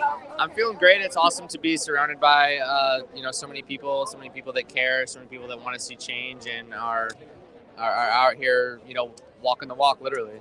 And you've been part of DxE for a long time, and you're going through your own court case right now. How does it feel to see everyone around you supporting and here today? Yeah, like I said, it feels wonderful. A lot of people here are aware of these court cases, and they're here because of them, and they're not scared of them, and they know that it's part of the process. So that feels good too. What do you want to tell people after everything you've been through? Do you find today is like a ray of hope? What is your feeling? Yeah, the numbers for this conference are down from pre-COVID numbers, and I really wanted to get back to that, and I'm hoping that this inspires people to talk about this, talk about the actions that are happening, talk about DxE's work, talk about the right to rescue, and we can see this movement grow here rapidly. And what do you want people to know? What do you want people to come away with? If someone was walking down the street, they have no idea what's going on, what do you want them to know and carry in their hearts? I want them to, regardless of their personal habits or their personal eating habits or whatever, I want people to feel empowered that they can make change, that they have tremendous power, especially when they come together. When you join a collective of like-minded individuals, you can do extraordinary things. And as evident by these past trials within the last year, we had the Smithfield trial, huge victory, huge win. We had the Merced trial as well, huge victory, huge win. And we see the court of public opinion moving in our direction, and we want to inspire more people to speak out in whatever capacity that they have. You're in the trenches daily, right? And you're dealing with your own court case, but to see all these people around you come together and dance and cheer and really walk miles, okay, down San Francisco streets. What do you want to tell them? I guess I just want other people to feel more empowered to step outside of their comfort zone and do more actions and take more risks, because And what are those actions? What are those actions to you? Doing investigatory work and doing more disruptions. These marches are a pretty low barrier of entry for a lot of people. There's not a whole lot of risk, especially when you're surrounded by so many people. It's really hard to kind of get swept up or by the police or other agents of the matrix, so to speak. But when you start doing things such as investigations and open rescues and disruptions and really like kind of, exposing these industries for what they are, that's when you might face some higher risk. But we want people to feel empowered to do that. And again, know that this is part of the process. Well, I'm a novice at this, and this is my first conference, and I feel completely empowered and inspired. Yeah. So give me some words of wisdom here. What do I need to know? Yeah, so I mean, when the first time I came to this conference was 5 years ago, in 2018. That was actually my first DxE event, like almost exactly 5 years ago. And I had been like organizing some events myself with small groups of people back in Richmond, Virginia, where I was living at the time. And they were like horrible events. Like I had no sense of like organization or organizing skills or whatever. But when I came here, I surrounded myself with people that knew what they were doing and had a lot of experience in that. So I would, just challenge you to like absorb as much as you can and talk to people that know a lot about what they're doing and try to take some information home with you and empower your local community. You know what I come away with? I come away with a lot of hope today. Yeah. Like there is actually a solution, and we all have to get on board. Yeah. You know what astounds me about everything? That everybody is so very much committed to this, and they rehearsed and everything. Did you rehearse part of the dancing? I didn't rehearse any of the dancing. I did write up bits of my satirical speech that I had as the junior manager of the Costco there. What was your inspiration? I don't know. I find satire and humor an effective mode of communication. Effective, especially when some of these topics are so dark. Like they're so horrible, and a lot of people don't want to hear about it, especially people that haven't been ever exposed to it. So when you have humor, it kind of is an easier way to consume the content. Well, thank you so much, Curtis. It was amazing. Yeah. One of DxE's own here. Say bye to Jane. Yeah, bye, Jane. I might see you back at the park. I'm heading back there soon. Oh, yeah. We're going to go party, right? Yeah. There's a party next. I'm going to go eat because I haven't eaten since like this morning. But then there's a dance party and music and fun time. It's a location nearby. See, vegans have fun. I'm telling you. Lindsey, come over here. Hora, come over here. We have fun. We do. Okay. So we do have because more our fun. hearts are also pure and in peace. Exactly. I agree with you 100%. Everyone's dispersing now. I think we're getting together. Let's see the crowd, Mick. Everybody walking around, gathering. It was a long walk and it was tiring, but we made it here together. Lots of trials and tribulations, but everybody did it together, and that was part of the hope. She wants you to take it. Hi.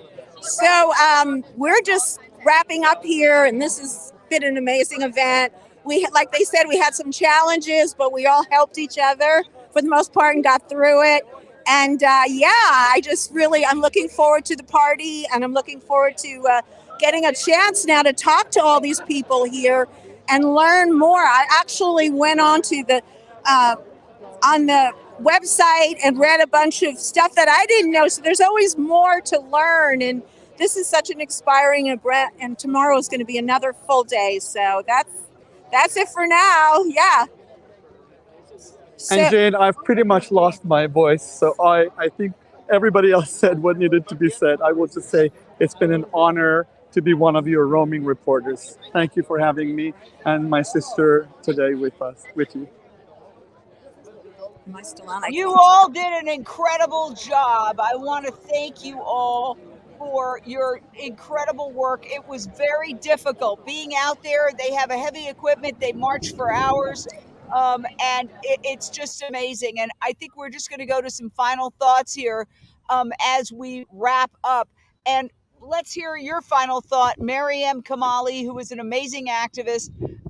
I am hopeful. I am excited. I'm hopeful. I'm looking for more events like this in the future, and I hope that more and more people join us. I want to see a big event, much bigger event next year. Thank you for providing coverage with me. I would like to say, yes, you were great. I want to say that I've been involved in this movement for, well, like I said, I was a cub reporter in Philadelphia something like 40 years ago when somebody sent me some horrible video of head injury experiments on primates being done at a local university. At that moment, I said, this is evil, but I didn't know what to do about it. In the years since, I have seen this movement explode. Does it anything go in a straight line? No. Of course, there's going to be a little retrenchment and then growth, and then a little retrenchment and then growth.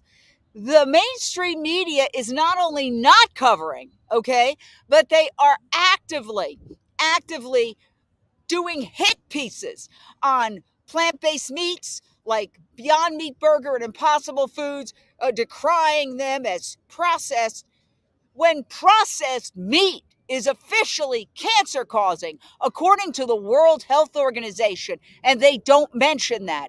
They are doing a disservice to humanity, and it's time for people to take the power back, and we are determined.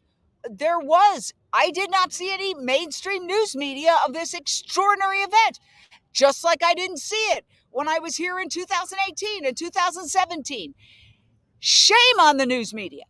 And that's why I would urge everyone, please, we are a community streaming network. It belongs to all vegans. Be a part of it. Join the Unchained TV community. Become a monthly donor. Give $5 a month. That's the price of a cup of coffee. $10 a month. Okay, 2 cups of coffee a month. And you will be part of an extraordinary community. You're going to get a hat like this. And you're going to be part of plant-based media. It takes a village. But together, we can do it. And we can do an end run around the mainstream media. Animal agriculture will end, or we will end. It's that simple. We are destroying the planet through animal agriculture. Either people wake up or we will be in a climate apocalypse in short order. So everybody, it doesn't matter. Money is not going to mean anything if you can't walk outside of your house without fainting because it's too hot, where you can't drive your car because of extreme weather. Already, last summer, I read articles about package delivery workers fainting in the heat. People, there was in Kansas, there were 2,000 cows with their legs in the air dead from drought and heat. So the clock is ticking. It's incumbent upon all of us to get active. Get active. We can do this. Let's do it. Thank you so much. Please download Unchained TV, become a monthly donor, become part of the team. Thank you, Direct Action Everywhere, for organizing this extraordinary event. You guys blow me away. It is amazing what you're doing in the court system, where you're getting acquittal after acquittal for open rescue, in the streets of San Francisco, and in the hearts and minds of people around the world. See you next time here on Unchained TV.